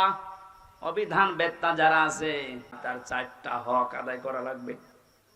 1 নাম্বার ওটাকে শুদ্ধ করে পড়া লাগবে, 2 নাম্বারে ওটা বুঝতে হবে আপনাকে, 3 নাম্বারে ওই বোঝা বিষয়ের উপরে আপনার প্র্যাকটিক্যাল লাইফে আমল থাকা লাগবে, 4 নাম্বারে ওইটা যেন মানুষ মানতে পারে এই ব্যবস্থা করে দেওয়া লাগবে। তাহলে অনেকে শুদ্ধ করে হয়তো তেলাওয়াত করেছে। দ্বিতীয় নম্বরটা এক কথা বলে না কেন নেই। 3 নাম্বারটা যতটুকু পড়েছে অতটুকু ওনার প্র্যাকটিক্যাল লাইফে থাকবে। উনি তেলাওয়াত করেছিল আলাম ইয়াজআল কায়দাহুম ফি তাদলিল। হে নবী, আপনি কি তাদের এই দিকে তাকিয়েছেন? আল্লাহ হাতিওয়ালাদের সাথে কি ব্যবহার করেছিলেন? তাদের সমস্ত ষড়যন্ত্র আমার আল্লাহ কি নস্যাৎ করে দেয়নি? কায়দাহুম, কায়দা মানে কি? কায়দা বলেন, আমরা কায়দা করেছো, এই কায়দা মানে ষড়যন্ত্র। আল্লাহ কি তাদের ষড়যন্ত্র নস্যাৎ করে দেয়নি? এটা উনি পড়ার পরেই মনের ভেতরে 100% দৃঢ় বিশ্বাস রাখবে। কাবা ঘর যেভাবে আমার আল্লাহ রক্ষা করেছিলেন ষড়যন্ত্র থেকে আব্রাহার এই হাতিওয়ালা বাহিনীর, তামাম পৃথিবীতে মুসলমানদেরকে, ইসলামকে আল্লাহ কিয়ামত পর্যন্ত ভাবে রক্ষা করবে। আজ আমরা ইসলামের দুরবস্থা থেকে অনেকে সাইড কেটে চলে যাচ্ছে, দিনকাল ভালো না। তা আপনি কি পড়লেন? কোরআনের আয়াতের উপর তো আপনার 100% বিশ্বাস এখনো আসেনি, তার মানে আপনার তেলাওয়াত হয়নি। নবীজিকে আল্লাহ বললেন আপনি তেলাওয়াত করে শোনান, তো তেলাওয়াত করলেই তার মানে আপনি বুঝবেন যে কি আল্লাহ বলতে চাই। হযরতে আদম আলাইহিস সালামের যে শরীয়ত আমরা শুনেছি, ওই সময় সন্তান হতো জোড়া জোড়া করে, আগের পক্ষের আর পরের পক্ষের একটা একটা করে তিনি বিবাহ দিতেন। যে মেয়েটাকে বিবাহ করার কথা, তাসলিমা আর আকলিমা, হাবিলের সাথে যেটা সেটা সুন্দর ছিল, কাবিলের সাথে যেটা ওটা চেহারা অত ভালো ছিল না।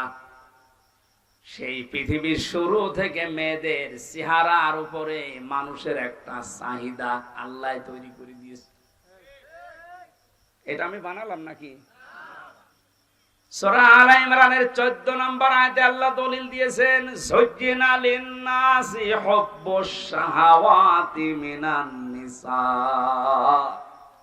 আমি ভালোবাসা, আকর্ষণ, মহব্বত এরকম কিছু তৈরি করে দিয়েছি, শোভনীয় বানিয়ে দিয়েছি তোমাদের কাছে 9টা জিনিসকে। তারা 1 নম্বরে তোমাদের স্ত্রী, মেয়ে লোক। তাহলে মেয়ে লোকের চেহারার সাথে পুরুষের আকর্ষণ এই সৃষ্টি করেছেন কে? আর জোরে। আমাদের আদি পিতা হযরতে আদমকে আল্লাহ যখন বানিয়েছিলেন, জান্নাতের ভেতরে তার সব নিয়ামত ওকে ছিল, কিন্তু মনের ভেতরে তার শান্তি কাঙ্ক্ষিত মানের পাচ্ছিলেন না। আমার আল্লাহ মনের ভাব বোঝার কারণে তন্দ্রা দিয়ে তার বাম পাথরের হাড় খুলে একটা নারীকে আল্লাহ বানিয়েছিলেন, হযরতে হাওয়া আলাইহিস সালাম।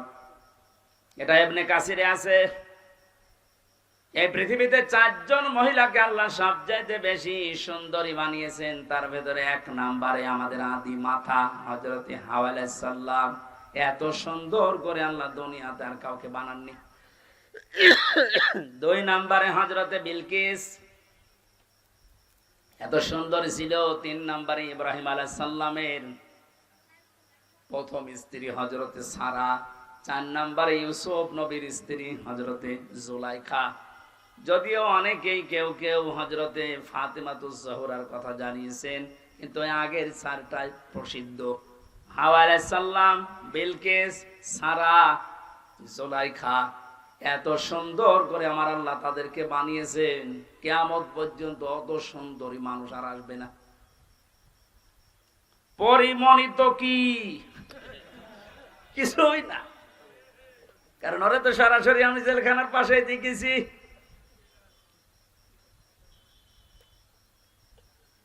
হযরতে হাওয়াকে এত সুন্দর করে আল্লাহ বানিয়েছেন। আদম নবী তন্দ্রা অবস্থায় ছিলেন, ঘুম থেকে উঠেই দেখলেন বাম পাশে কি গো, তিনি ধরতে যাচ্ছিলেন আর তাকিয়েছেন। আল্লাহ পাক আদেশ দিলেন তাকানো যাবে না, ধরাও যাবে না। হযরতে আদম নবী আলাইহিস সালাম বলে, আল্লাহ তাকানো যাবে, ধরা যাবে, কি করলে আপনি সেই কায়দা বলেন? আল্লাহ রাব্বুল আলামিন বলেন, আল্লাহ পাক বলেন তাকানো যাবে, ধরাও যাবে, একটা কাজ করা লাগবে, বিয়ে করা লাগবে। তাহলে এই জায়গা থেকে প্রমাণ হয় কি, বিয়ের আগে যে প্রেম প্রীতি গুলো আছে এগুলো জায়েজ। অনেকে প্রেমিকার মাথায় হাত দিয়ে বলে, আল্লাহর কসম আমি তোরে ভুলে যাব না, অথচ পুরাটাই হারাম। বিয়ের আগে ওর মাথায় হাত দেওয়া জায়েজ আছে? কথা বলে না কেন? না, এলাকায় প্রেম প্রীতি বন্ধ হয়ে গেছে। প্রেম প্রীতির বন্ধন নামে সিনেমা তৈরি হচ্ছে। আদম নবী আলাইহিস সালামকে আল্লাহ বললেন বিয়ে করতে হবে, উনি বলছে আমি রাজি। এই দেশের যুবক যারা আছে, আমার মনে হয় ওরা যদি পৃথিবীর কোন ফরজের খবর না রাখে, বিয়ে করা ফরজ এটা জানে না। সন্তান যাদের আছে প্রাপ্ত বয়স্ক, রিজিকের দিকে আপনি না তাকিয়ে তার বিয়ে দিয়ে দেবেন। বিয়ে করলে যে সমস্ত উপকার গুলো আছে আপনি এগুলো টের পাবেন না।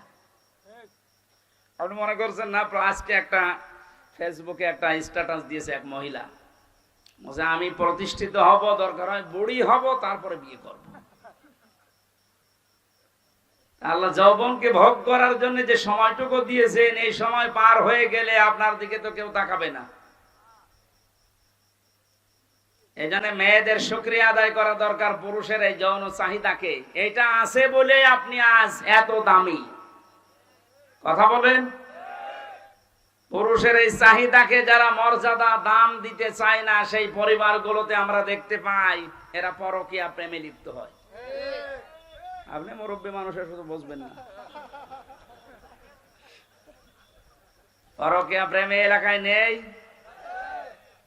যারা পরকীয়া প্রেমে লিপ্ত আছেন এখনো পর্যন্ত 3টা ক্ষতি হবে দুনিয়া। 1 নম্বরে চেহারার উজ্জ্বলতা নষ্ট হয়ে যাবে।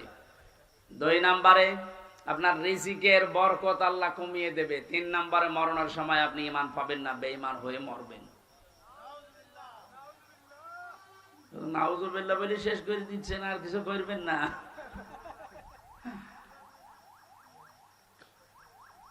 হযরত আদম বলছে, আল্লাহ আমি রাজি আছি বিয়ে করতে, তুমি ব্যবস্থা করো। বলে বিয়ে করতে হলে দেনমোহর দেওয়া লাগবে। কোথায় পাবো? কিচ্ছু নেই আমার কাছে। আল্লাহ পাক ওই দিন বলেছিলেন, আমার নবী মুহাম্মদুর রাসূলুল্লাহর নামে 10 বার দরুদ পড়ো, ওইটাই দেনমোহর হয়ে যাবে।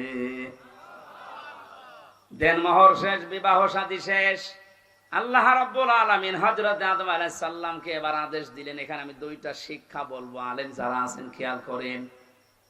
অকুলনা ইয়া আদম উসকুন আনতা ওয়া যাওজুকাল জান্নাতা ওয়া কুলা মিনহা রাগাদান হাইসু শি'তুমা, ইলা আখির আয়াত, সূরা বাকারা।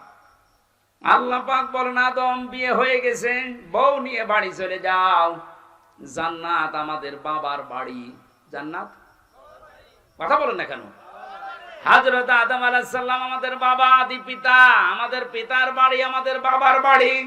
তার মানে আল্লাহ পাক আমাদেরকে দুনিয়ায় জানাতে চাইলেন, এই পৃথিবীর বান্দা বান্দিরা বিয়ে করার পরে বউ নিয়ে যাওয়া লাগবে বাবার বাড়ি।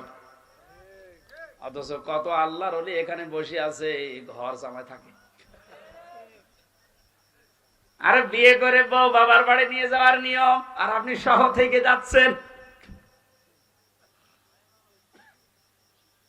ঘর জামাই আছেন কারা? হাত তোলেন তো দেখি। একজন নেই। দিনাজপুরে এখনো ভালো আছে। আয়াতের 2 নম্বর কথা ছিল, খেয়াল করেন, কোরআনের প্রতিটা শব্দ শিক্ষামূলক।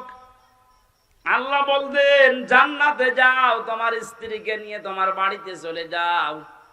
আনতা ওয়া যাওজুকাল জান্নাতা ওয়া কুলা, এই এক আলিফ টান আছে, ওয়া কুলা। আল্লাহ দ্বিবচন দিলেন কেন? আল্লাহ পাক আনতা ওয়া কুলা দিতে পারতেন না? তুমি তোমার বাড়িতে যে নিজে আগে খাবা, মরণের খাওয়া, এরপরে বউকে খাওয়াবা না। আল্লাহ একবারে কোলা দিয়েছেন, আংতা দেয়নি। আল্লাহ বলেন, যে পরিমাণের খাবার, যে মানের খাবার, যেরকম দামি খাবার তুমি খাবে, ওই মানের খাবার স্ত্রীকে খাওয়ানো লাগবে। আজ নারী পক্ষ, নারী স্বাধীনতা আন্দোলন, নারী বিপ্লব পরিষদ, নারী জোট, 13টা সংগঠনে দেশে মেয়েদের অধিকার আন্দোলনে কাজ করছে। অথচ মেয়েদের সবচাইতে বড় অধিকার আমার আল্লাহ দুনিয়া তৈরি হওয়ার পরে আদম আলাইহিস সালামকে, হাওয়া আলাইহিস সালামকে দিয়ে দিয়েছে। কেন? তিনি জান্নাতের ভেতরে বলতে পারতেন না, আদম তোমার বাড়ি যেহেতু মরণের খাওয়া খাও, স্ত্রীকে যতটুকু পারো দাও, না পারো না দাও, বলতে পারতেন না? অথবা নিচের খাওয়ার পরে তারপরে বাঁচলে তাকে দেবে, তারপরে আংতা শব্দ দিয়ে পরবর্তীতে স্ত্রীর নাম দিতেন যাওজুন। কই আল্লাহ তো একবারে কোলা দিলেন।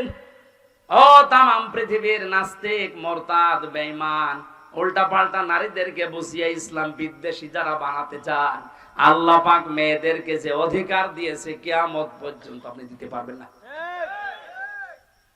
সুতরাং মেয়েরা ওদের কথা শুনে রাস্তাঘাটে নেমে মিছিল করা বন্ধ করেন। ওরা আপনাদেরকে ভোগের বস্তু বানাতে চায়, আর আল্লাহ পাক আপনাকে এই পৃথিবীর ময়দানে দামি বস্তু বানাতে চায়। তাহলে আমাদের উচিত হচ্ছে, আদম আলাইহিস সালাম আমাদের জাতির পিতা, জান্নাতে যাবার পরে আল্লাহ বললেন, সাবধান, নিজে খাবে, স্ত্রীকেও খাওয়াবে, ওই মানের পোশাক, ওই মানের খাবার। হাইসো সে তোমা, এইদিকে তাকান, হাইসো সে তোমা, যেখানে ইচ্ছা যাবে, যা ইচ্ছা খাবে। তাহলে আয়াত দিয়ে প্রমাণ হয়, স্ত্রীকে সাথে নিয়ে বেড়াতে যাওয়া, ঘুরতে যাওয়া, বিভিন্ন জায়গায় যাওয়া জায়েজ আছে। হ্যাঁ, জায়েজ আছে বলে আল্লাহ শেষ করে দেয়নি। ওয়ালা তাকরাবা, সাবধান, নিকটে যাবা না। হাদিহি শাজারা, এই গাছের নিকটে। কোন গাছ? না, এখানে অনেকে এই গন্ধম গাছ মনে করে। আরে ভাই, শুধুমাত্র গন্ধম গাছের কথা যদি আল্লাহর উদ্দেশ্য থাকতো, তে আয়াত কোরআনে নাযিল করে আমাদেরকে শোনাবে কোন কারণে এখন গন্ধম গাছ আছে। তার মানে হাদিহি সাজারাতা, এটা দিয়ে আল্লাহ আরো উদ্দেশ্য আছে। যদিও গন্ধম গাছ, এর ভেতরে কয়েকটা অর্থ আমি পেয়েছি তাফসিরে, হাক্কানির ভেতরে পাবেন। এক নম্বরে মুফাসসিরিন ইকরাম লিখেছেন, আল্লাহ পাক জানিয়েছেন আদম শুধু তোমার জন্য না, কিয়ামত পর্যন্ত তোমার সন্তানাদি দুনিয়ায় যারা যাবে এই মানুষগুলো যেন আল্লাহর নিষিদ্ধ কোনো বর্ডার পার না হয়। স্ত্রীকে নিয়ে খাবে, ঘুরবে, বিভিন্ন অনুষ্ঠানে যাবে, কিন্তু যে অনুষ্ঠানে গেলে আল্লাহর বর্ডার ক্রস হয়ে যায়, যেখানে গেলে আল্লাহর বিধান পালন করা যায় না, ওই রকম অনুষ্ঠানে বউ নিয়ে যাওয়া যাবে না। আপনি বিবাহ অনুষ্ঠানে যান, আমি নিষেধ করছি না, কিন্তু এমন বিয়ে অনুষ্ঠানে বউ নিয়ে, মেয়ে নিয়ে, বেটার বউ নিয়ে যাওয়া যাবে না, যেখানে গেলে নিজে আল্লাহর বিধান মানা যায় না, তারাও মানতে পারে না। এরকম বিয়ে দেশে নেই। কথা বলেন এখন। এখন যদি বলেন আত্মীয়তা থাকে না, না থাক, আগে আল্লাহর বিধান, তারপরে আপনার আত্মীয়।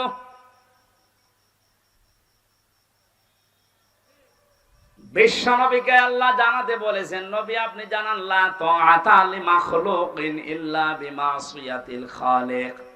এই পৃথিবীর ময়দানে আল্লাহ এবং রাসূলের অবাধ্য হয়ে যায় এমন কোন কাজ দুনিয়ায় কারো জন্য করা যাবে না। এটা যদি বিয়ায় না থাকে, না থাক, কারণ যে বিয়ায় জাহান্নামে নিয়ে যাওয়ার কারণ হয়ে দাঁড়াবে, ওইরকম বিয়ায় থাকার চাইতে না থাকা ভালো। তাহলে আয়াত থেকে যে কয়টা শিক্ষা পেয়েছেন, প্রথম শিক্ষা কি? বিয়ে করে বউ বাবার বাড়ি নিয়ে যাওয়া লাগবে। 2 নম্বরে যা খাবেন, যে মানের খাবার, ওই মানের খাবার তাদেরকে দেওয়া লাগবে। এক কথা বলেন না কেন?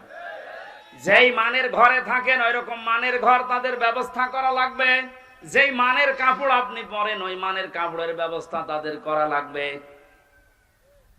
এরপরে তাকে নিয়ে মাঝে মাঝে ঘুরতে যাওয়া, আনন্দ করা, কিন্তু এমন জায়গায় ঘোরা যাবে না, এমন অনুষ্ঠানে যাওয়া যাবে না যেখানে গেলে আল্লাহর বিধান মানা যায় না।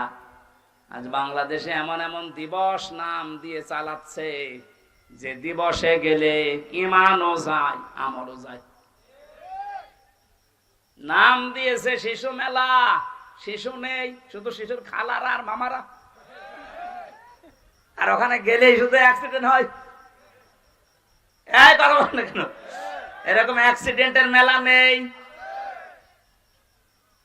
নাম দিয়ে শিশু মেলা, শিশু খুঁজে পাওয়া যাচ্ছে না, খালি শিশু খালারা আর মামারা।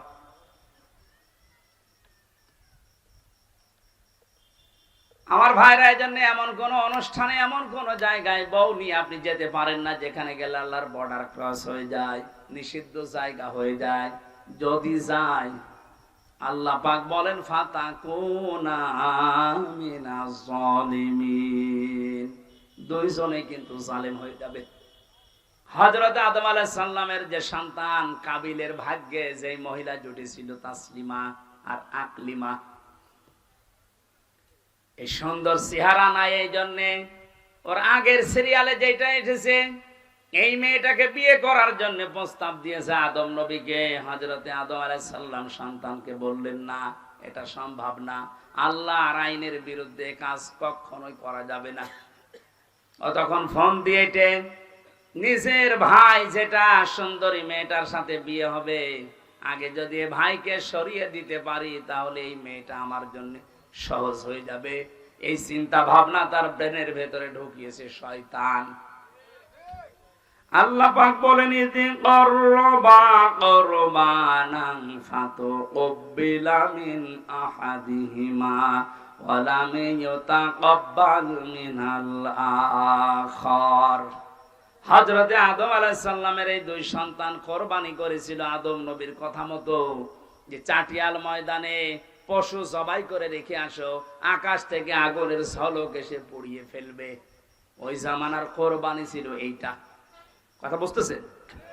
হযরতে আদম নবীর ওই জামানার শরীয়ত ছিল এরকম, আপনি কোরবানি জবাই করে রেখে আসবেন চাটিয়াল ময়দানে, আকাশ থেকে আগুনের ঝলক এসে পুড়িয়ে ফেলবে, তাহলে বুঝবেন আপনার টাকা হালাল, ওইটা কবুল হয়েছে। আর যারটা পোড়াবে না, অভাবে থেকে যাবে, তার বুঝতে হবে টাকার ভেতরে 2 নাম্বারই আছে। আমার মনে হয় এই শরীয়ত যদি আজ বাংলাদেশে থাকতো, কত মানুষ যে ধরা খেত আল্লাহ ভালো জানে। এই জন্য যারা অবৈধ ইনকাম করে, যাদের টাকা পয়সা হালাল না, সুদের টাকা, ঘুষের টাকা, মানুষ ফাঁকি দেওয়া টাকা, জেনে শুনে তাদের সাথে কোরবানি করা জায়েজ নেই। যদি কেউ করে জেনে শুনে, তাহলে আপনার হালাল টাকার কোরবানি হবে না। নাকি মাসলা বলা ভুল হয়ে গেল? না, এই এলাকায় এসব আছে।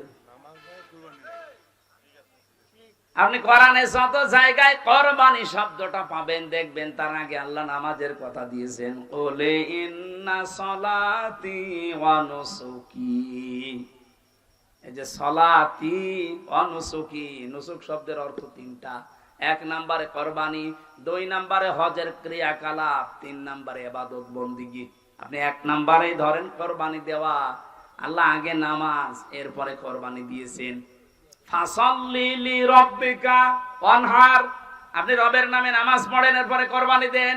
এখান থেকে মাসলা বের হয়, যারা নামাজ পড়ে না তাদের সাথে কোরবানি করা জায়েজ নেই। এলাকায় করেন কেউ, আপনারটাও হবে না। হযরত আদম নবীর শরীয়ত যদি এখন থাকতো, কত বড় বড় হাসি সে ধরা খেত আল্লাহ ভালো জানে, আমরাও ধরা খেতাম। কারণ আজ হাজারো মানুষ কোরবানি দিচ্ছে। আজ 50টা আকিস গ্রুপে কোরবানি দেবে, আমার মনে হয় কয়েকশো টাকা যদি রিকশা চালকের মতো হালাল ইনকাম করে কোরবানি দেওয়া লাগতো, এভাবে হাজার হাজার গরু আমরা একজনকে কোরবানি দিতে দেখতাম না। চাটিয়াল ময়দানে রেখে আসার কারণে যখন কবুল হয়নি, ওকে শয়তান তখন ধোঁকা দিয়েছে, পথের এই কাঁটা, এই ভাই এটাই সরিয়ে ফেল, তাহলে সুন্দরী মেয়েকে তুই পেয়ে যাবি। আল্লাহ পাক বলেন একজনেরটা কবুল হয়েছিল, ওয়ালাম ইয়াতাকাব্বাল মিনাল আখার, আর যারটা কবুল হয়নি এই লোকটা ডাক দিয়ে বলেছে, এই কাবিল, ক্বালা লা আকতুলান্নাকা, অবশ্যই আমি তোরে আজকে আর এখান থেকে বাড়ি যেতে দেব না, তোরে মেরে ফেলবো। আজ বাংলাদেশে আপনি একটা মিলাবেন, বৈধভাবে সৎভাবে অনেকের সাথে অনেকে চরিত্র দিয়ে পেরে উঠতে পারে না, তখন তাকে রাস্তা থেকে সরিয়ে দেওয়ার ব্যবস্থা করে। এমন এমন মামলা, হামলা, বিপদ আপদ তার ভেতরে তারে ফেলে দেয়, সে যেন আর উঠতে না পারে। কোরআনে কারিমের সূরা নিসা 5 নাম্বার পারা 15 নম্বর পৃষ্ঠার 12 নম্বর লাইনের 113 নম্বর আয়াত। বাড়িতে একটু আয়াতটা মিলাবেন। ওমাইয়াকেসবে খাতিয়াতান আও ইসমান সুম্মা ইয়ারমি বিহি বারিয়ান ফাকাদ হিতামালা বুহতানা ওয়া ইসমান মুবিনা। শেষ করে দেব, মেলা রাত হয়ে গেল, আমি তো এখনো খাবারই খাইনি। খাবার খাওয়া লাগবে না? আরেকটু করবো, ঠিক আছে, আর একটু করে খাবার নিয়ে আসে।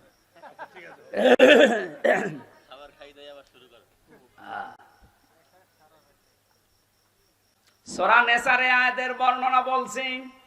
আল্লাহ পাক বলেন, পৃথিবীতে অনেক মানুষ এমন আছে নিজে অন্যায় কাজ করে, আর অন্যায়টা যখন হয়ে যায় তখন একটা নিরপরাধ মানুষের উপরে দোষটা চাপিয়ে দিয়ে নিজে ভালো সাজে। এ যেন প্রকাশ্য পাপের বোঝা বহন করে নিয়ে বেড়াচ্ছে। বলেন নাউজুবিল্লাহ। ও পৃথিবীর মুসলমানেরা, আল্লাহ যদি চর্মচোখে পাপের বোঝা দেখার মতো সুযোগ আমাদেরকে দিত, এদেশে আজ হাজারো ভদ্রলোক নামে যারা, এরা রাস্তায় বের হতে পারতো না। বিনা কারণে একটা মানুষের উপরে দোষটা আপনি চাপিয়ে দিলেন, অথচ লোকটা ও বিষয় কিছু জানেই না। কথা বলেন না কেন?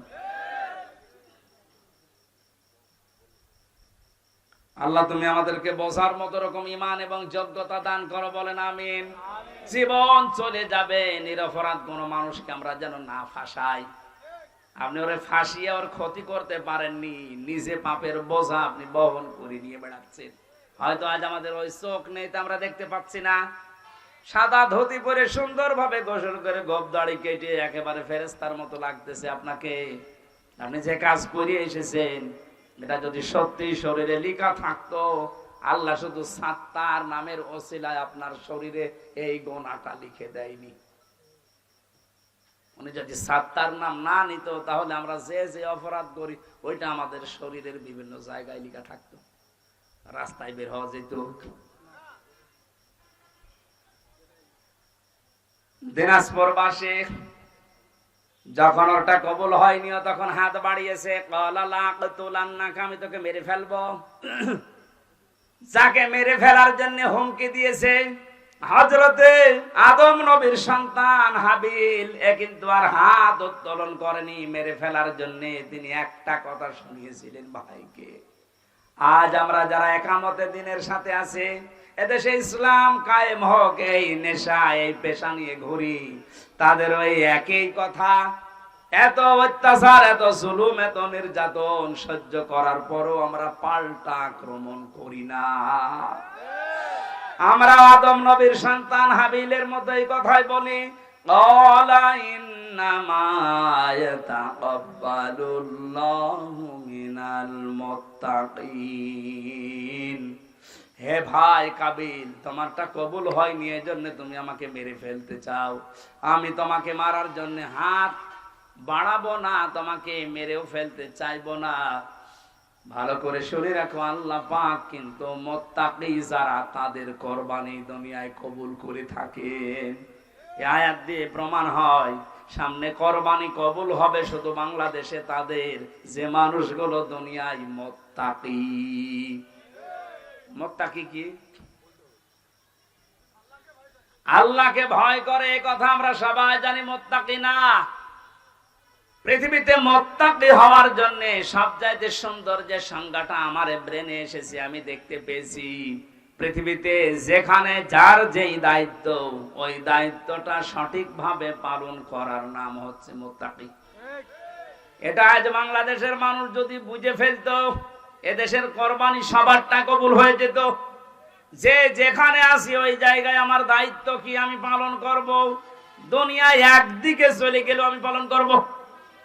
এখানে আমি যখন বসি, এই চেয়ারটা আমার জন্য একটা আমানত। এটা কি হবে কি হবে না ওদিকে ভাবার সময় কোরআনপন্থী লোকদের থাকে না, কারণ আমি মুত্তাকি, আমার এই দায়িত্ব এই আমানত আমি পালন করবই। আজ 48,000-এর উপরে পীর এই দেশে, লক্ষ লক্ষ আলেমেরা, আজকে যদি এই দায়িত্বটা সত্যি পালন করতে পারতাম, আমার মনে হয় এই দেশে অবৈধ কাজ করার পরে মানুষের একটু অনুশোচনা হলেও আসতো। শুধু জুলুম করার কারণে যারা দায়িত্বে আছে ওরাই আল্লাহর দরবারে দাঁড়াবে মনে করছেন? এই দেশের হাজার হাজার আলেম, হাজার হাজার মসজিদের ইমাম, খতিব, বক্তা, এরা আল্লাহর দরবারে আসামির কাঠ গড়ায় দাঁড়ানো লাগবে। ধোঁকা দিয়ে বোকা বানিয়ে আপনি জাতিকে পাগল করতে পারেন, আল্লাহ পাগল হবে? দিনাজপুর বাসী এবার আয়াতটা 9টা ব্যাখ্যা এই মুত্তাকির আছে। আমরা একটা একটা করে বলি নাকি?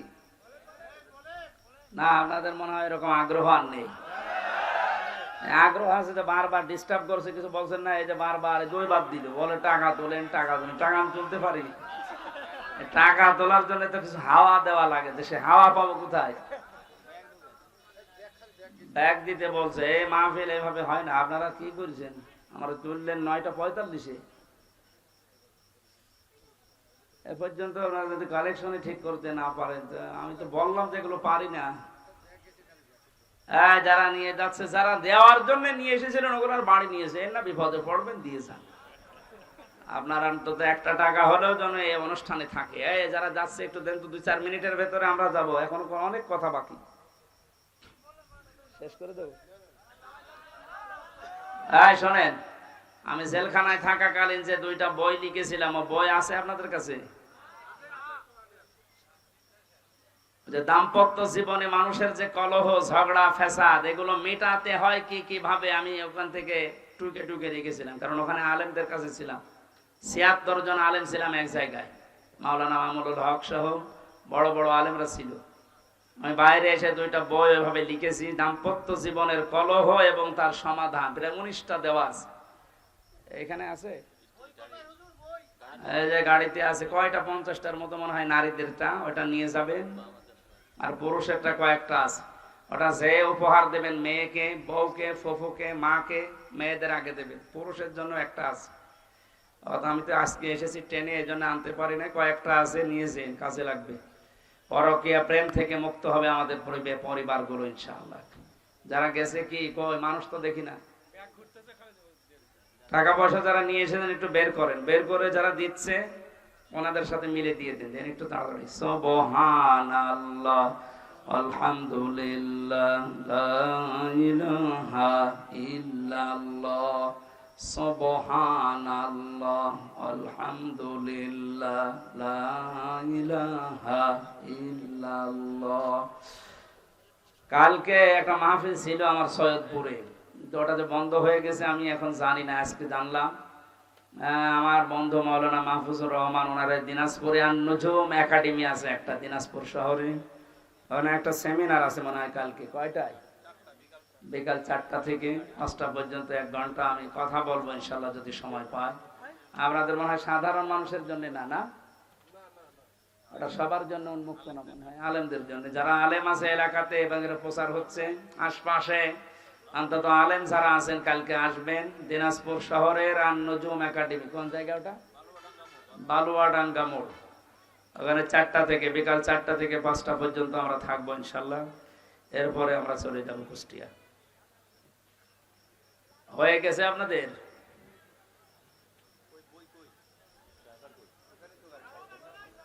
ওই যে গাড়িতে আছে পেছনে, এখানে নিয়ে আসেন, এখানে নিয়ে এসে যারা নিতে চায় নিয়ে বাড়িতে যে অবশ্যই তাদেরকে পড়াবেন। উল্টাপাল্টা নভেল নাটক না পড়ে এটা পড়াবেন একবার। আমার মনে হয় যতটুকু বিশ্বাস, এর ভেতরে যত তথ্য আছে, পড়াটা পড়তে পারলে অনেক গোনা থেকে বেঁচে থাকতে পারবে মহিলা। পুরুষের জন্য একটা আছে মনে হয় কয়েকটা, মেয়ে ওই কাবিলের আমল নামায় যেতে আছে। এই জন্য অবৈধ হত্যার জন্য কি নেমে আসে, একটা মানুষকে বিনা কারণে মেরে ফেললে তামাম দুনিয়ার মানুষকে হত্যা করার শামিল হয়। কাউকে বেঁচে থাকার অবলম্বন তৈরি করে দিলে তামাম দুনিয়ার মানুষকে বেঁচে থাকার মতো সওয়াব হয়। এই সমস্ত কথাগুলো একটা একটা করেছিল, আমরা ব্যাখ্যা করতে পারলে ভালো হতো। প্রচন্ড গরমে আসলে এভাবে কথা বলা উচিত না। আর আমার শরীর, কণ্ঠ স্বাভাবিকই হচ্ছে না। জেল থেকে বের হয়ে এত কিছু করছি কিন্তু স্বাভাবিক হতে পারছি না। আমার মনে হয় কিছু খাওয়িয়েছে কিনা আল্লাহ জানে। হ্যাঁ, এত ডাক্তার দেখা, এত ঔষধ, কিছুই হয় না, শরীরই ভালো হয়। ভেতরের খাবারও ভালো ছিল না। আর প্রত্যেকটা খাবারে তেঁতুল দেয়, তো তেঁতুল দিলে নাকি মানুষের শরীর আস্তে আস্তে দুর্বল হয়ে যায়। এই জন্য শরীর যে একবার বসে গেছে আর উঠতে চাচ্ছে না। আমরা শীতের সময় আসবো আপনাদের এলাকায়, ওই নভেম্বর, ডিসেম্বর, জানুয়ারি, ফেব্রুয়ারি 4 মাসে আবার আসবো এলাকায়। আমিন, আল্লাহুম্মা আমিন। লা ইলাহা ইল্লা আনতা সুবহানাক ইন্নী কুনতু মিনাজ জালিমিন। লা ইলাহা ইল্লা আনতা সুবহানাকা ইন্নী কুনতু মিনাজ জালিমিন। লা ইলাহা ইল্লা আনতা সুবহানাক ইন্নী কুনতু মিনাজ জালিমিন। রব্বুল আলামিন, সারা জীবন অপরাধ করে জীবনটা নষ্ট করে ফেলেছি। হাত ওঠায় কথা বলবো ভয় করে, লজ্জা করে। গোনাগুলো যদি গায়ে লিখা থাকতো, মানুষ আমাদেরকে কুকুরের মতো ঘৃণা করত। যেভাবে গোপন রেখে দিয়েছো, কিয়ামতে কোটি কোটি মানুষ থাকবে, আমাদের অপমান করো না আল্লাহ। গোপনেই তোমার সত্তার নামের ওসিলায় মাফ করে দিও। মাহফিলের আয়োজন করতে গিয়ে তোমার যে বান্দারা শ্রম দিল, এই যুবকদেরকে আলীর মতো কবুল করে নাও। সম্মানিত সভাপতি আলহাজ আব্দুল বারী, অ্যাডভোকেট তৌহিদুল হক, আল্লাহ তাআলা তোমার গোলামদেরকে কবুল করো। ইমরান ভাই সহ নাম না জানা যত মানুষ শ্রম দিয়েছে, তোমার খাতায় তুমি এদের নাম লিখে নাও। আমাদের প্রধান অতিথি মাননীয় চেয়ারম্যান সাহেব সহ যত অতিথিবৃন্দ এসেছে, এদেরকে মঞ্জুর করো। হাফেজ মাওলানা মাহফুজুর রহমান, মাওলানা হারুনুর রশিদ, শফিকুল ইসলাম ভাই সহ যত আলেম আমরা এসেছি, আল্লাহ আলেমদেরকে তুমি পবিত্র করে দাও।